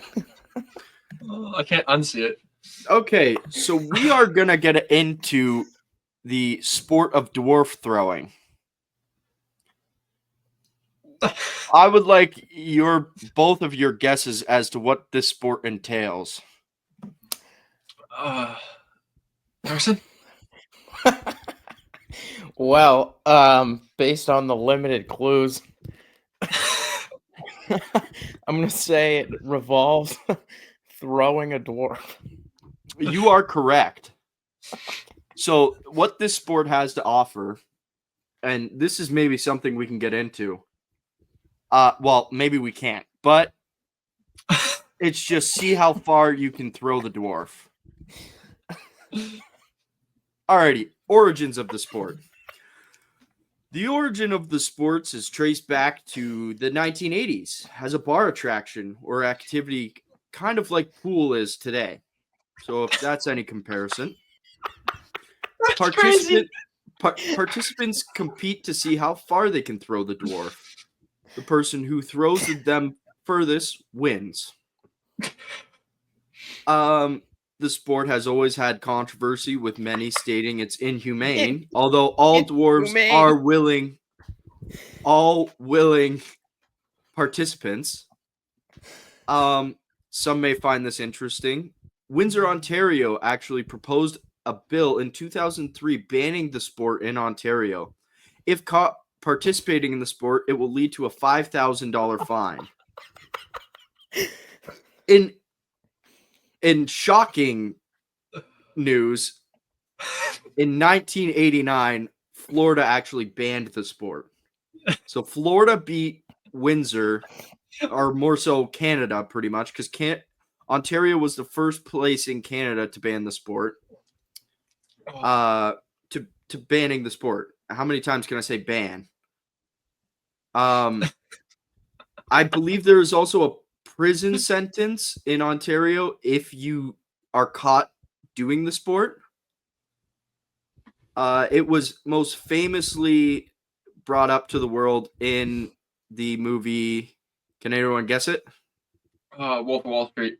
Yes, they were actually throwing the dwarves at a target, but the real sport, this is kind of like a Moneyball situation where actually you want to see how far you could throw the dwarf. Is it legal today? Apparently, the dwarfs did not mind it at all. The competition required the dwarf to be placed in a harness for ease of throwing, and a soft landing place was erected. The winner was based on distance thrown. Windsor, Ontario proposed the bill in 2003, obviously. You would be fined. 1989, Florida banned the sport. Really, this is all I could find on the sport of dwarf throwing. It was not a very popular sport at all. Not a lot of people did it. Listen. I mean, Florida did it enough, obviously. They had to ban it early. Well, they banned it early, and this is like all I could find on them on this. Like, there was not much. Can we go back to the previous slide? One I just sec. want to see the.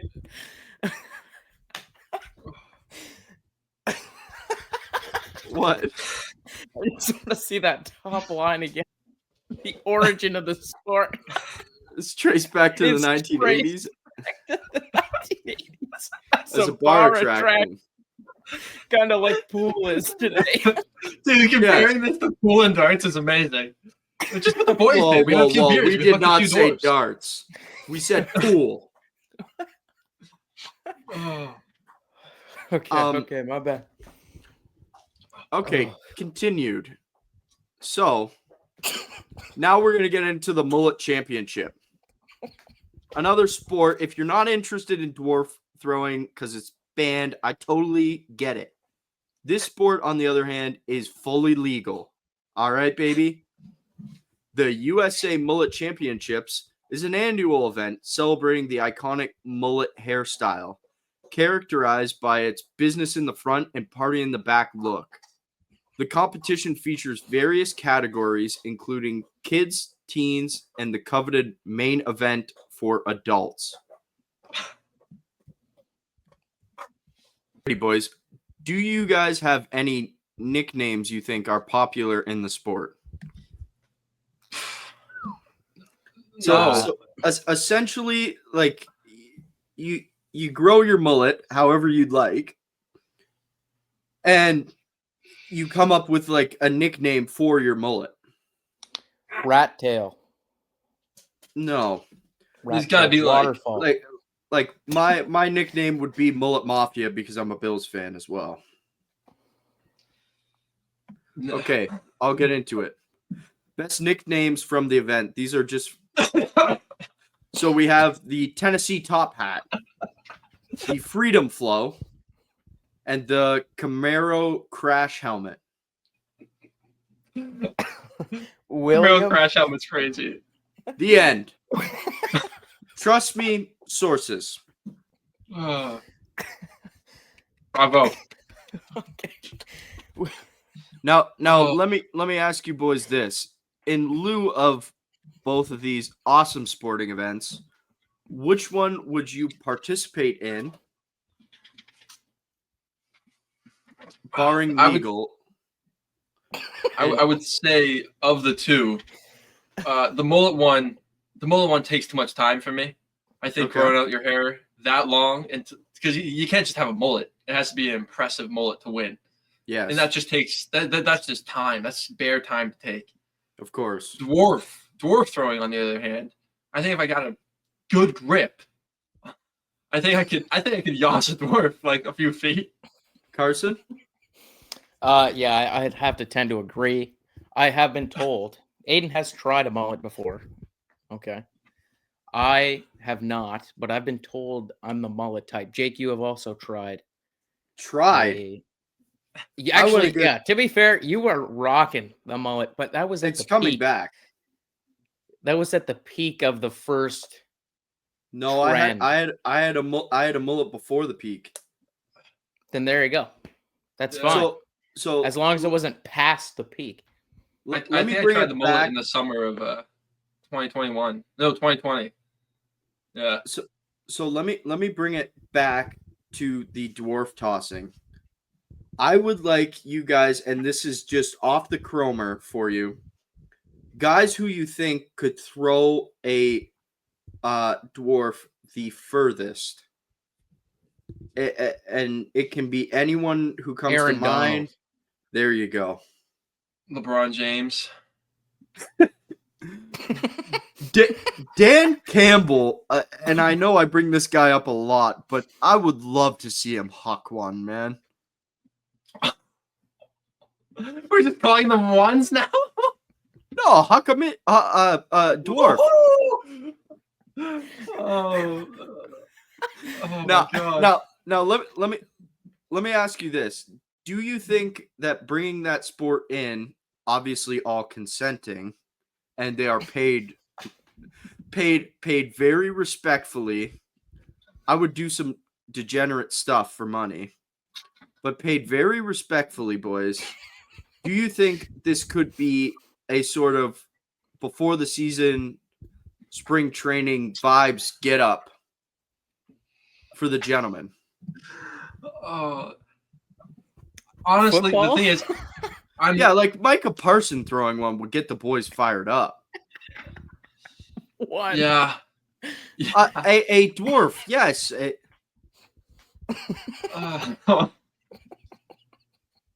I'm sorry. I'm Have you so been with stuck a- on the fact that that this is a bar sport. Like they used to have dwarfs waiting at the bar for you to throw. Like I'm trying to get that through my mind right now. So like bull riding. Yeah. So they like for example, a bar around us has a bull, and that's like the main appeal. Come to ride the bull on Saturday nights.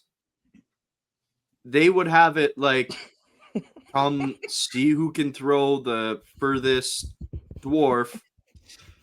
The furthest one. And whoever throws it furthest gets free drinks for the night. Oh, I'm in now. You've secured me. Yeah. I'm throwing one. You regardless of what I said, you would. Everyone is a willing participant, by the way. The thing This is, is no shame on anyone. We've played this before. As children, we've thrown each other before, trying to see how far you can throw somebody. No, What are you trying to say? I'm trying to say like you've tried to throw your boys before. Maybe not in the sense where they have a harness, so you have 2 handles to throw them and get like. Well, you good need the accuracy. harness. You do need the harness. The harness adds distance, of course. But I've definitely like picked up the boys and tried to throw them into a pool or something. As kids, you know. What? Into my bed. Okay, I want to. You guys are going off the wire here. I want to know if we were to guesstimate who is our. Let's just each of us get 2 picks. I will go last because I think I have the best list on who can throw a willing participant dwarf the furthest. I will have Aiden go first, Carson go second. I will go third. Who are your 2 human beings in this planet who you're picking to throw them the furthest? One at a time, or both? Either one doesn't matter. Just pick You're your not 2. You're not gonna have my Okay. 2. I don't think. I'm sticking with. I'm gonna Aaron. go. I'm gonna go the mountain. He's Okay, I like that. He's an 8-foot man that weighs 400 pounds. He probably put one through a wall. And then, God, that sounds so bad, dude. Then I'd like to see someone like an athlete I know, and I think I'm gonna stick with LeBron. Definitely not on my list. I'm going Aaron Donald and Okay. The Undertaker. Oh, what a good pick! What a good pick! Don't By the neck. no harness. Oh, Okay, Out I the will cage. go. I will go with Shaq. oh yeah, Shaq is Prime such a Shaq watch. in his day. Oh my gosh! And then there's so many options you can go with here. I'm gonna go with like Shaq has small girlfriends and Whoa. He's just throwing them around, eh? you don't know what happens at the O'Neill house. Oh, Do I you? wanna go, he's like, I've been tossed once or twice. I'm an inside trader. I'm not gonna lie to you. I would probably go with like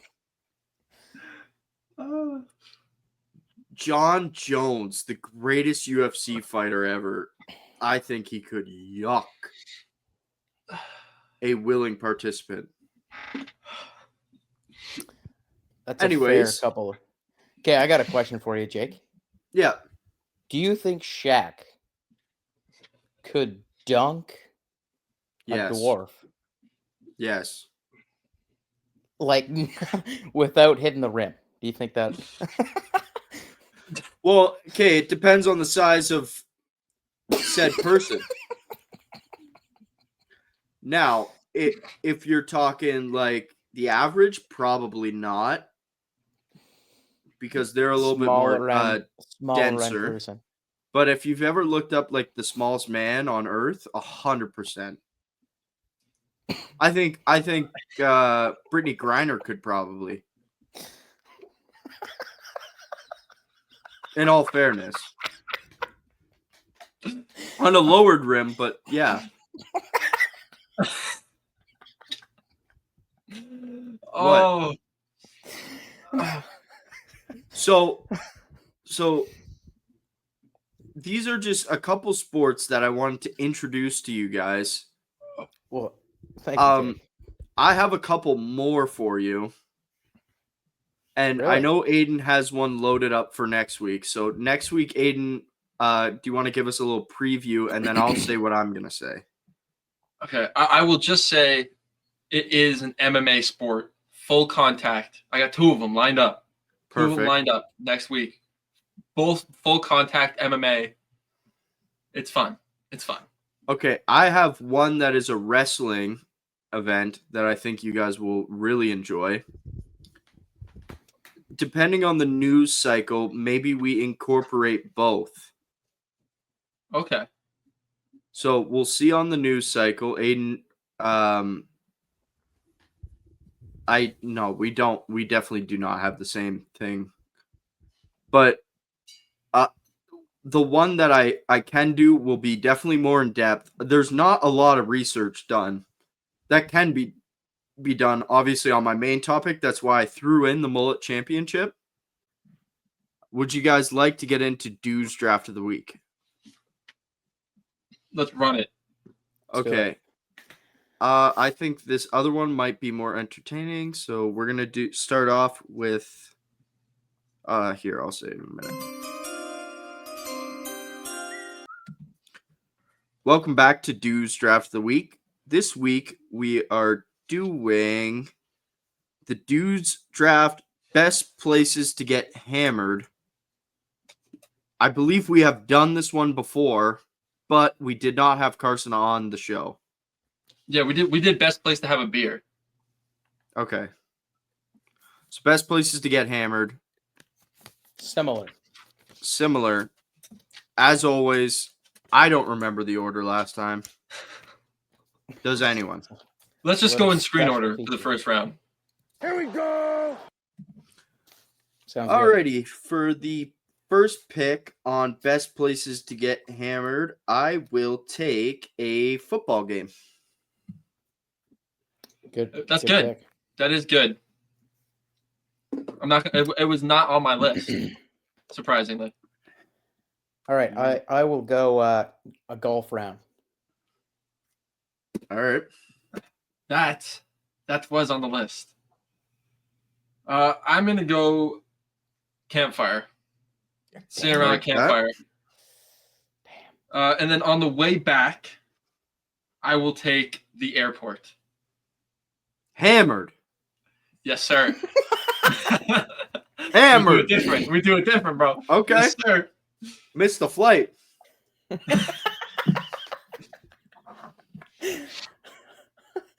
Okay. Okay. All right. I'll go bring it back to reality here. I'll just go out of buddies. Okay. That's good. I'm gonna go Clean. vacation. Nice. Yes. Good. And pick. then shout out to Marshall Family Christmas. I will go Christmas. Okay. Okay. Okay, and hear me out here.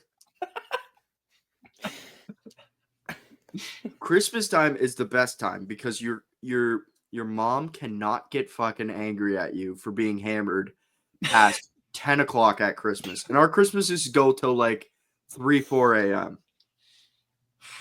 You went through the entire day. You were a great human being. Now it's time to have some rum and cokes with pops, where it's more rum than coke, and you're singing absolutely awful Christmas carols. All the people who don't want to be hammered are gone. And then you go make a drunken turkey sandwich. I don't know. To me, chef's kiss. It does sound like a good time. Carson, you're up. Okay. Okay. Bowling alley. Dude, that's so good. That's actually so good. I wish I had that on my list. That's actually a banger. Hammered My at God. a bowling alley? My guy Aiden loves bowling alleys, and he also loves stealing bowling balls. Allegedly. Allegedly. All right, to wrap out my list, my next pick is Party Bus. 100%. Yeah. Shout out to Party the bus for boogie sure. bus. Yes, the Boogie Bus is what I had in mind. Driving through Detroit, 100%. Yeah. Great time. And then to end my list is a barn party. That's my favorite place to have a party is the barn, bro. Yeah. Fire going, beer pong table out, barn party. Yeah, that was good. All right. This is gonna sound bad, but you got to hear me out. Okay. More dwarf throwing coming up. Rooftop. Oh boy. Okay. Unless your card starts declining and you start offering drinks, and then your buddy has to pay for the drinks that you bought. Not that that's ever happened.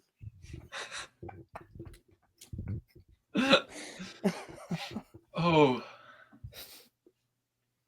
All right. Oh, Is- dude, That's I'm it? not gonna lie. When you said rooftop, I was thinking like like chill on the roof of your house. Not a rooftop bar. Oh, dude, that's on me. Okay, I got two ways. I could go like not as funny, and neither of these are funny, but like after you just constructed the piece, like after this bar was built, right after is the perfect time to get hammered. You That is- just yeah. finished it, and it's ready to go, and it's already here. So I'm gonna take after you build the bar. That's a good vibe. Very pick. nice. Another honorable mention I have is on a boat Yep, I had that. Nice. when you're not the driver. Of course. At a bar, obviously. Surprised it um, didn't go, actually. Yeah, well, that was my other pick. Yeah. But it's more rewarding when you build the bar. I had garage as well. Honorable mention. Yep. Tailgate. Even if you're That's good. if you're not going to the game, just a tailgate. Wow. Tailgate. No. What? A picnic is something you take your girlfriend on, and you try and you don't let the boys find out you took your girlfriend on a picnic. 2 in the afternoon with the kids, hammered, bro. They're on the swing set. That's what I mean. You Go go for a higher. walk down the road. Go for the walk down the road with a coffee thermos. Hey, sweetie, would you like to go on a picnic? You pack the strawberries, I'll pack the moonshine. Let's get blasted. Anything else, boys? No. In a car. While you're driving? On your way home from work. I got that's the list. Yeah. All right. Well, this has been Dude's Draft of the Week. Alrighty, welcome back to Dude's Draft of the Week. We got a twofer for the people, as per usual. This one requires a little bit more explanation. So I was thinking of good ideas for Dude's Draft of the Week, and a lot of people have said if you could have 5 liquids shoot out of your fingertips, what would be the 5 that you pick? So for this Dude's Draft of the Week, we are doing best liquids to shoot out of your fingers. I would say let's do reverse order. So Aiden starts, Carson second, I'm third. Sounds Sound good. fair? Alrighty, here we go. Here we go. All right. With the liquids draft, I think there's only one direction the first round pick can go, and that is beer. A constant tap of beer coming out of the index finger. Okay. I like it. To be honest, that's a good pick, but wasn't even on my list. Oh, that was 1-1 I, for me as well. Yeah. I'm going gas. Yeah, Son of a that bitch. was my second. That was my 2 as well. By the way, just for clarification, I have not written down either for these. I'm going off the chrome. I'm going to go clean drinking water. And the most valuable liquid in the world the best horse racer's semen? Hold up. Now, you guys might be questioning me. I- Horse semen. No. I believe the horse semen's expensive. That's not the problem. So I wrote this list in mind thinking, if I'm holding a sandwich and Now- it accidentally squirts out of my finger No, and I no, bite that sandwich, am I No. going to be okay with myself after I eat that sandwich? no.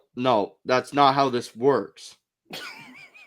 That's not how this works. You wake up from a wet dream, you blame the horse semen finger? All right. No.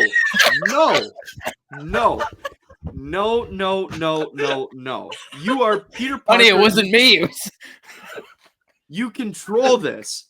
This is controlled. All right. You Follow-up don't just question. like go like this and then everything dumps out. Follow-up question. How are you getting that semen to other horses? In a bottle? What? In a bottle? I will be the richest motherfucker on planet Earth, and you're upset about it. No, I vibe with the pick. I vibe with it, kind of.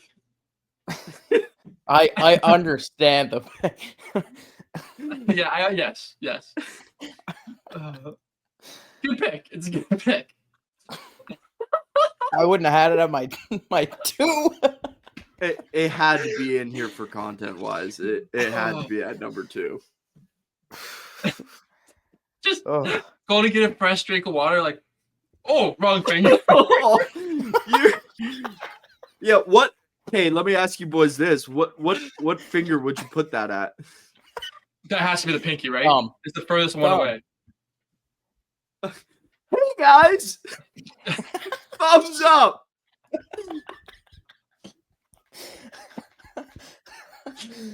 Oh. Yeah, pinky's the only way. Subscribe to this podcast. Come on. This is No one's content, made it bro. this far. No football podcast is talking about horse sperm, okay? Shout out to Ryan for listening if he still is.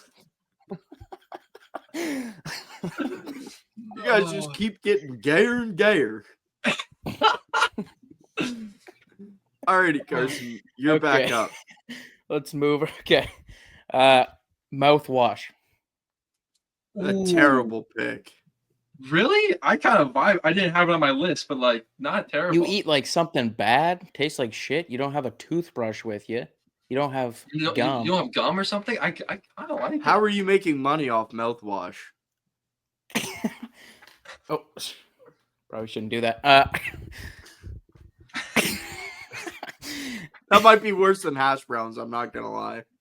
It might be worse than soda pop from Cole. No. No. Nothing will top. Nothing will That's- top Fountain Pop. It was his first time on. I didn't want to. I didn't want to Shout out to flame Cole. him. We'll too have him hard. back on. I like the mouthwash pick. I'm gonna Thank you, follow thank you. up. I am kind of going in Jake's direction with expensive. I'm gonna take insulin. Very expensive, useful as well, saving lives over here. And then I'm just Jake's creating. Wasn't based on- Jake is What? creating lives. You're just saving them, Buster.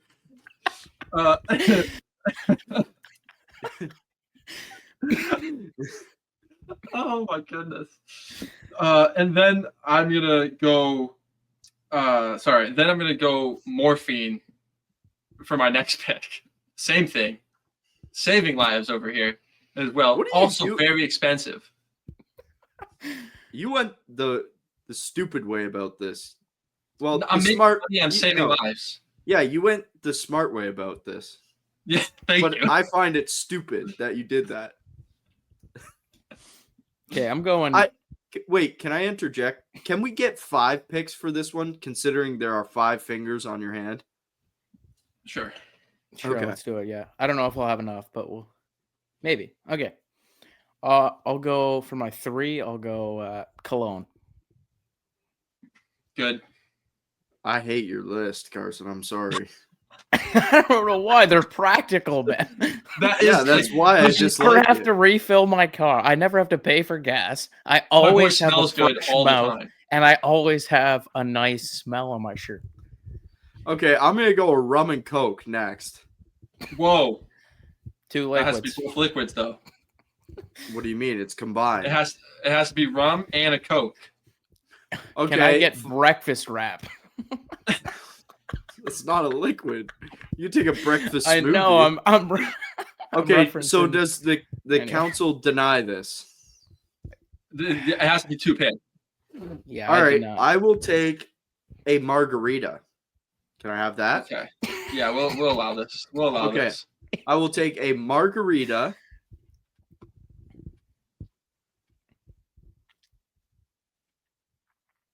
Ooh, there's a lot of ways I could go with this. I could go like practical, like you guys have, or Just I could take, just be the oddball. Take Tom Brady's semen. You'll probably get a lot of money That's for that. actually what I was thinking.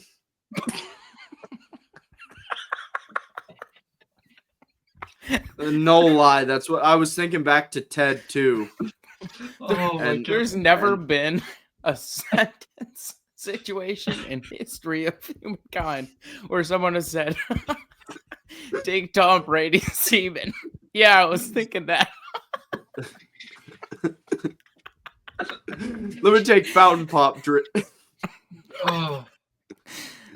No, I'll go recovery on this one, and I'll go ice glacier Gatorade. Okay. Good pick. Fantastic pick. Everyone gets, I believe, one more now. F2. I have 2 more. Okay, so I just get one more. Sorry. I'll go. I'll go hand sanitizer. My God. It's practical. I'll give you that. I'm not buying on cleanest top of as guy much. in the world. Oh, hand sanitizer. You would have been great in 2020. You're useless now. Alex would love me. Oh. Damn, okay. I'm gonna go milk. Drink a lot of milk. I'm Yeah. taking milk. I can't I believe have that to. wasn't your one. Yeah, it could have been. I expected you guys not to take it. I'll be surprised by the second pick if it's not what I'm thinking. It's not what you're thinking. I was thinking of picking it, but I need water. I'm gonna go sparkling water. You're gonna take after I took fresh water. I need water, bro. It's just dude, You unlimited can water. no. You can still access these things. No, I know, but like it'd be elite to not have to ever again. Like I will take sparkling water to stay hydrated for the rest of my life. Bad pick. You can still have regular water. You like sparkling water? No, not at all. I'll get used to it though. Yeah. You eat the Snickers upside down, Buster. Bang the tongue.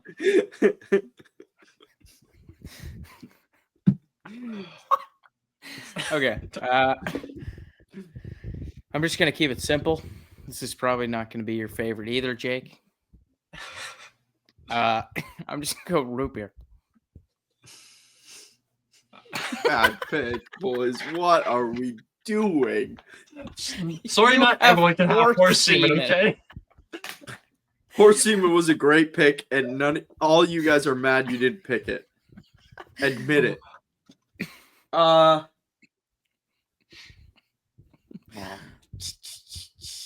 What do I want? What's real good? You already have that, bud.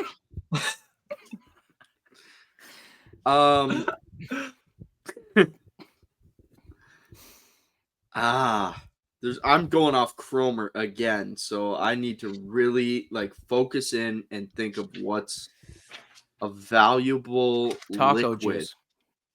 That is not a valuable liquid. Hot dog water. Hot dog water would be on honorable mention. Oh, can I just have flavored water instead of Nope, Sparkling no, water? no, no, God you damn it. cannot.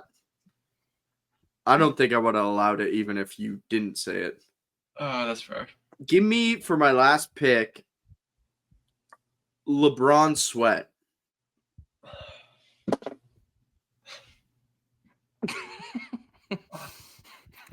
Okay, can you Can you can you explain? restate your list? Okay, so I have clean drinking water.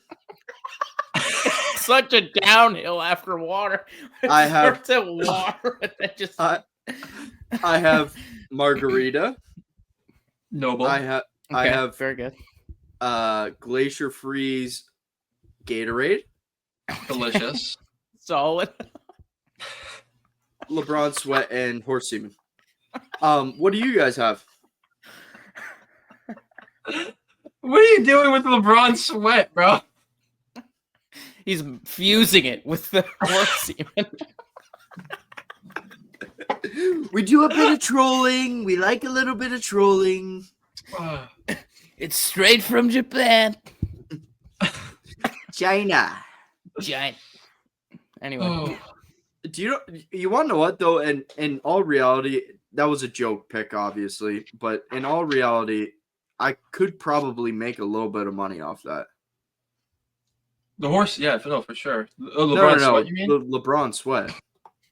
Yeah. But the question is, do you want to be the guy they come to for LeBron Sweat? like Say who are that these again? people? Who are these Yeah, people like- coming to buy? All right, fine. I'll repick, No. and I guess I'll pick the cure to cancer. Are you happy now? It's in liquid form. All right, so I'm replacing LeBron Sweat with the cure to cancer. Give me the Pfizer vaccine, please.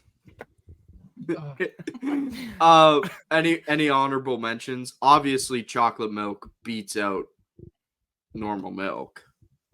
No Milk. way, I dude. once little side thing. Aiden, do you remember Montana's? When you didn't even let the server put the drink on the table and you Oh, yeah, chugged dude. a glass of chocolate milk before the glass hit the table. I had four Aiden glasses of took it chocolate from the milk in server's 40 hand minutes. and just Those Right them there. both stood no chance, huh? No, sir. In all reality, I will actually take chocolate milk. I think stick with that LeBron Sweat, bro. That's fine. I'll take either or. You can have chocolate milk if I can have vitamin water instead. You can have vitamin water. Okay, good. I'm really 100%. regretting sparkling water. You Sparkling water like is terrible. vitamin Yeah, water? it's a crazy pick. Have you ever had vitamin water? Yeah, vitamin water is good. Sparkling I'm water is not a big terrible. fan. Okay, I'll make that trade. Carson, you allow? Yeah, that's all right. Approved. Approved. Carson just got scammed, dude. Took Yeah. freaking hand sanitizer. Yeah, that was a bad pick. Any I'm a clean honorable guy. mentions? I could have taken Diesel, but that's not I was That's thinking not- that. I was thinking Cheap Mercury. Very expensive. liquid gold. I figured horse semen would be more entertaining of a pick. Yeah. Liquid gold, too, technically comes out as a solid at room temperature, which would really hurt your finger. Who Liquid gold, it comes out as gives a solid. a shit? We're talking about liquids coming out of our fingers, bro. Like, what are we saying? What are we saying? Sorry. Jake, I'm stealing that. I've never heard that. Are you Who? serious? Morgan Gives You is never heard un- of Who Cares? Oh, wow. Morgan is unfazed by it. She'll be like, "Who's your favorite basketball player?" And I'll be like, "Who?" And she'll go, "Just shut the fuck up." She's My brother and I do that to my mom all the time. All the time. Shout Are out you to going to Ryan school for today? listening to this. Who? If he's actually listening on Spotify right now, shout out to him. I think Well, he that was- might be our That was the best longest viewer. dude's draft of the week right there. Yeah, I mean, I took that one way less seriously than you did, but that's been Dude's Draft of the Week, gentlemen and ladies. Here we go. Alrighty. Now, if you are a viewer who enjoys being able to see, you might want to switch over to YouTube now. We are going to get into Weddle, correct? And nobody has... Oh, wait, we have one other thing. This is a quick tidbit. Tiger Woods is dating Donald Trump Jr.'s ex-wife. And they've asked Crazy for stuff. privacy. I don't Now, know I'm what that willing to... entails. Pardon me? I don't know what that entails. That entails us not talking about it. Oh, So I'm willing to not talk about it. I don't know if you guys are. Yeah, I mean, Tiger would be devastated if I mean, for he's sure. seen, like, I'd not hate to to mention, of the tens of viewers. Yeah, so reputation. we should respect not talking about Tiger Woods dating Donald Trump Jr.'s ex-wife, who was married to a former terrorist, allegedly. And we just won't talk about it. So Yeah. Thank you to Tiger for letting us know. Please don't talk about this. All right. For our listeners, we're going to start playing Weddle. Weddle's a game. You have 8 guesses to guess the correct player. Once you guess, it will tell you if you're in the right conference, in the right division, on the right team. It'll tell you if you're offensive or defensive player. It will say higher or lower for jersey, higher or lower for age, and higher or lower for height. So with the first guess, Carson, lead us off. Kadarius Toney.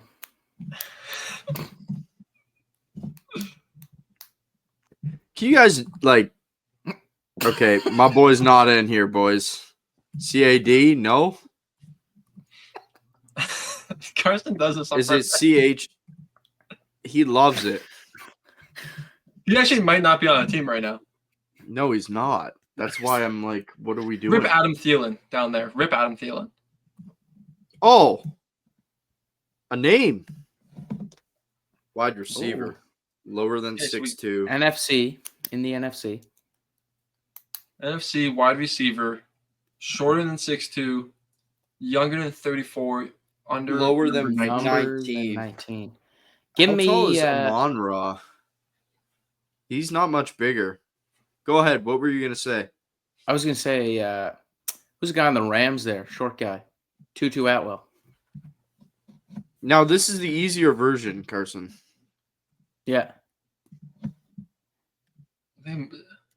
Okay. We are in the West. He is short indeed. This is what's his name? Starts with an A. Why can't I think of his name? Ayuk. How do you Is spell he his name? shorter? Brandon, Brandon? Or is he? He's shorter than 6'2", you think? I think I don't so, know. yeah. Maybe. Okay. Oh, nice. 6 foot. Yeah, he's old. And number 11 too. It's That's not the DK. It's not San Fran. This Or could just be the Marvin Rams. Harrison Jr., number 11. He's number 18. Yeah, he is. He's number he? 11. Yeah. So So it's I Arizona wanna or say- Seattle. Jackson Smith and Jigba. I like it. And he's under 27 and under 25. how do you say his name? Jackson Smith in Jigba. Okay. In Jigba. Bam! We got Four a little guesses. bit too Beautiful. good. Yeah, we're getting cracked at this, to be honest. Daily Yeah. hard. And here comes the impossible one. Aiden, you want to explain the rules of this one? Okay, this one is quite the same, but we have 10 guesses, and it can be any player. The easy mode is players that are more commonly known. This one could be the 3rd string, 4th string linebacker for the who cares about team. Yeah. Would you care to give me the honors? I would love to. Go ahead, brother. Let's Rip out. DeMar. DeMar. Bang. Imagine. DB on money. DB. And We're cooked. shorter. We're cooked, man. Short DB, NFC. I don't know. Okay, so NFC, yeah. Yeah. It's in the NFC. How tall is Slay? He's a That's not DB, bad. no? Yeah, he is, yeah. Slay is definitely higher number than 3. He might How be about- shorter. No. Older. He is older. Do you guys like that or no? Darius. Yeah, we why can not? rip that. We should move. Whoa, that's Darius Slayton. Oh, boys. Boys, I apologize. Slay. Okay, that's okay. My bad. Whoa. So we know not really anything. Not in the That's- NFC East. He's Yeah, that's true. We do know that. I'm trying to think who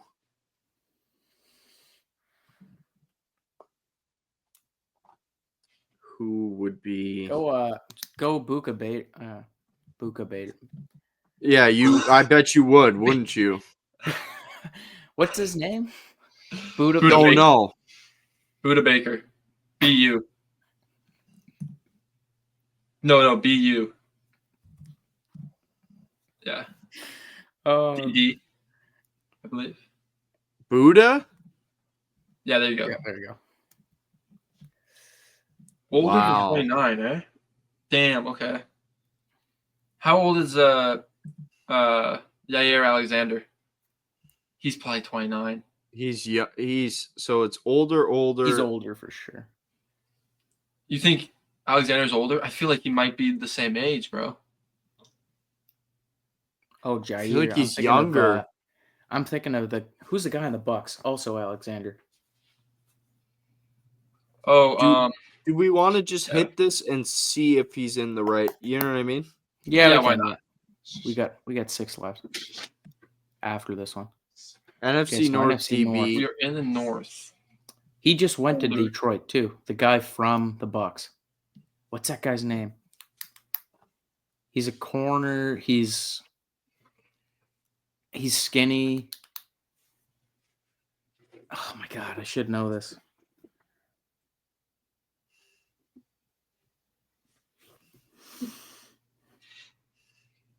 Oh, I actually. Who's the corner on Detroit that the There's a Lions bunch. that the Lions Branch? just signed from the Bucks? Oh. Wait, how tall is this guy? He's not that Taller. tall. Oh, wait, Branch is young, no? Oh, he's 6 foot. Oh, yeah, wait. it's not Branch. 5'11", He's 5'11". also young. Kirby Joseph. No, the guy has like a multiple name. You're not talking about Multiple. some random like No, like he's good. He's not like the most well-known guy in the world, but he's not bad. Not Green Bay. Who's how old is Byron Murphy on the Vikings? I don't know. The thing is, Oh, I feel actually- like he's right around the same age. That's the only problem. What's his jersey number? Oh, I don't know. I want to say 17. Oh, it's What's the the 23. jersey? I want to say 17.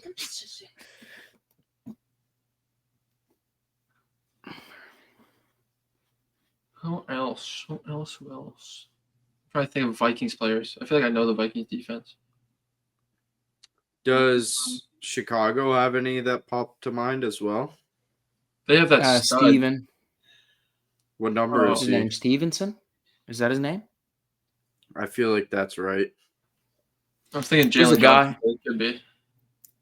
Who's the guy Bill who Johnson's like was getting judged last year because the Hail Mary play where he was like dancing? Oh, Oh, That's yeah. Stevenson, isn't it? Tyreek Stevenson, yeah. Yeah. you wanna? You could try to That's rip not him. bad guess. He's older as well. Yeah, and he's like he's in the 20s. No. Chicago. Chicago, though. Okay. Oh, this might be the worst team for us. Chicago. Who else do they have, brother? Didn't they? They had one, I thought, that was like a notable Jalen Johnson. He's a stud. But he's older, eh? Or younger, eh? No, he's young. He's young. They Can I rip have it? Just rip it for fun. Just rip it for fun. We know where we're at 24, anyway. dude. Oh. Yeah. Wait, Wrong wrong team. Jalen Johnson. What? Wrong Jalen Johnson. It's spelled with an O. instead of an What E. is that? No, it's Jaylon. That's Jaylon. Like I was supposed to know that. Like what? Come on, don't do me like that. I spelled Jalen properly. They have Flathead. McLeod. I don't know how old he is though. Like I actually have no idea how old these guys are.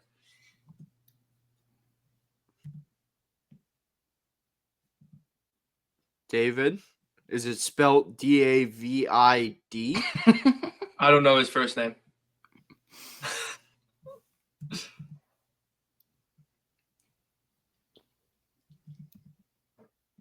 Nick McLeod. Yeah, it's Ray definitely Ray not. McLeod. It's definitely not Ray Ray. It might be Nick.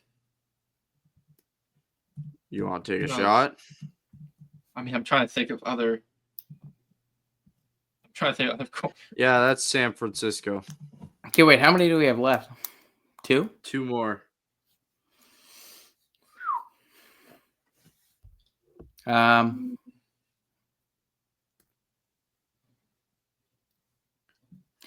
Stevenson's really my only Bears corner that I know, I think.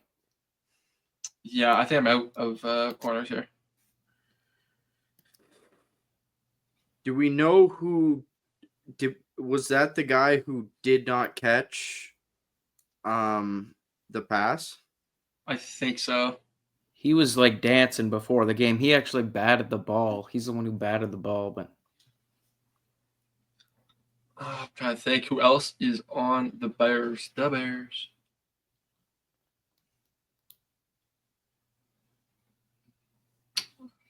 I feel like they had good corners too. I can't even think They of did. They did. They had one that started with a B. I just don't know. Bryce. No, his last name was a B. His last name was a B. I don't know first names because I just think of the jersey when I think of it. Yeah. He's number 31 though. I don't know his name. Brandon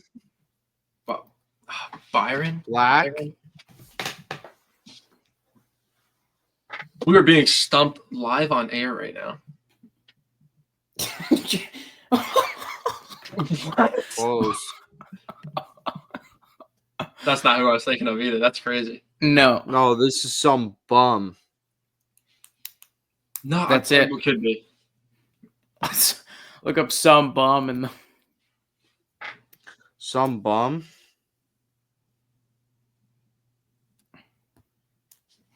Did we guess they have DJ Moore, but don't they have another Moore? What's his name? yeah, Oh, I David actually- Moore. David Moore? Yeah, but he's a wide receiver. And he only has one. Is there a Bernard? It's not him. I think he's a wide receiver on another team. They might have a Moore on their defense. Tre'Davious Moore? No. How many more attempts do we have? Holy Morris. One. Okay, Yeah, we have let's one. start at the bottom and try to eliminate. Or I don't the think they have a top. Moore Chris on Moore. defense. Not DJ Moore. They Not- might have a D. Not Nick Moore. It was a Not Elijah Moore either. listen. Wait. Let's be smart about this.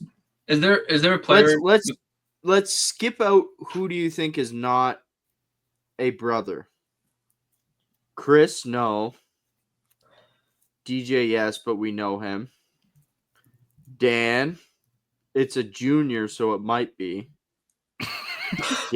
David, no. Elijah, maybe. Jalen, no. Jalen, no. Kenny, the second, it could be. Nick, no. Sky, perhaps. Tredavious. Is, Travarius. Travarius. I think he's on KC though. Bernard. Dude, that's what I was trying to think of, bro. That's Bayard. Bayard, dude. I kept thinking Bernard. Evan Bayard. Yeah, actually should have got that, to be honest. What is I draft? think he was a dog too. What is Draftle? I don't know. Anyways. Sorry, I freeballed that last bit, but we weren't getting it. That is I'll all do some good. editing on that. That was a lot.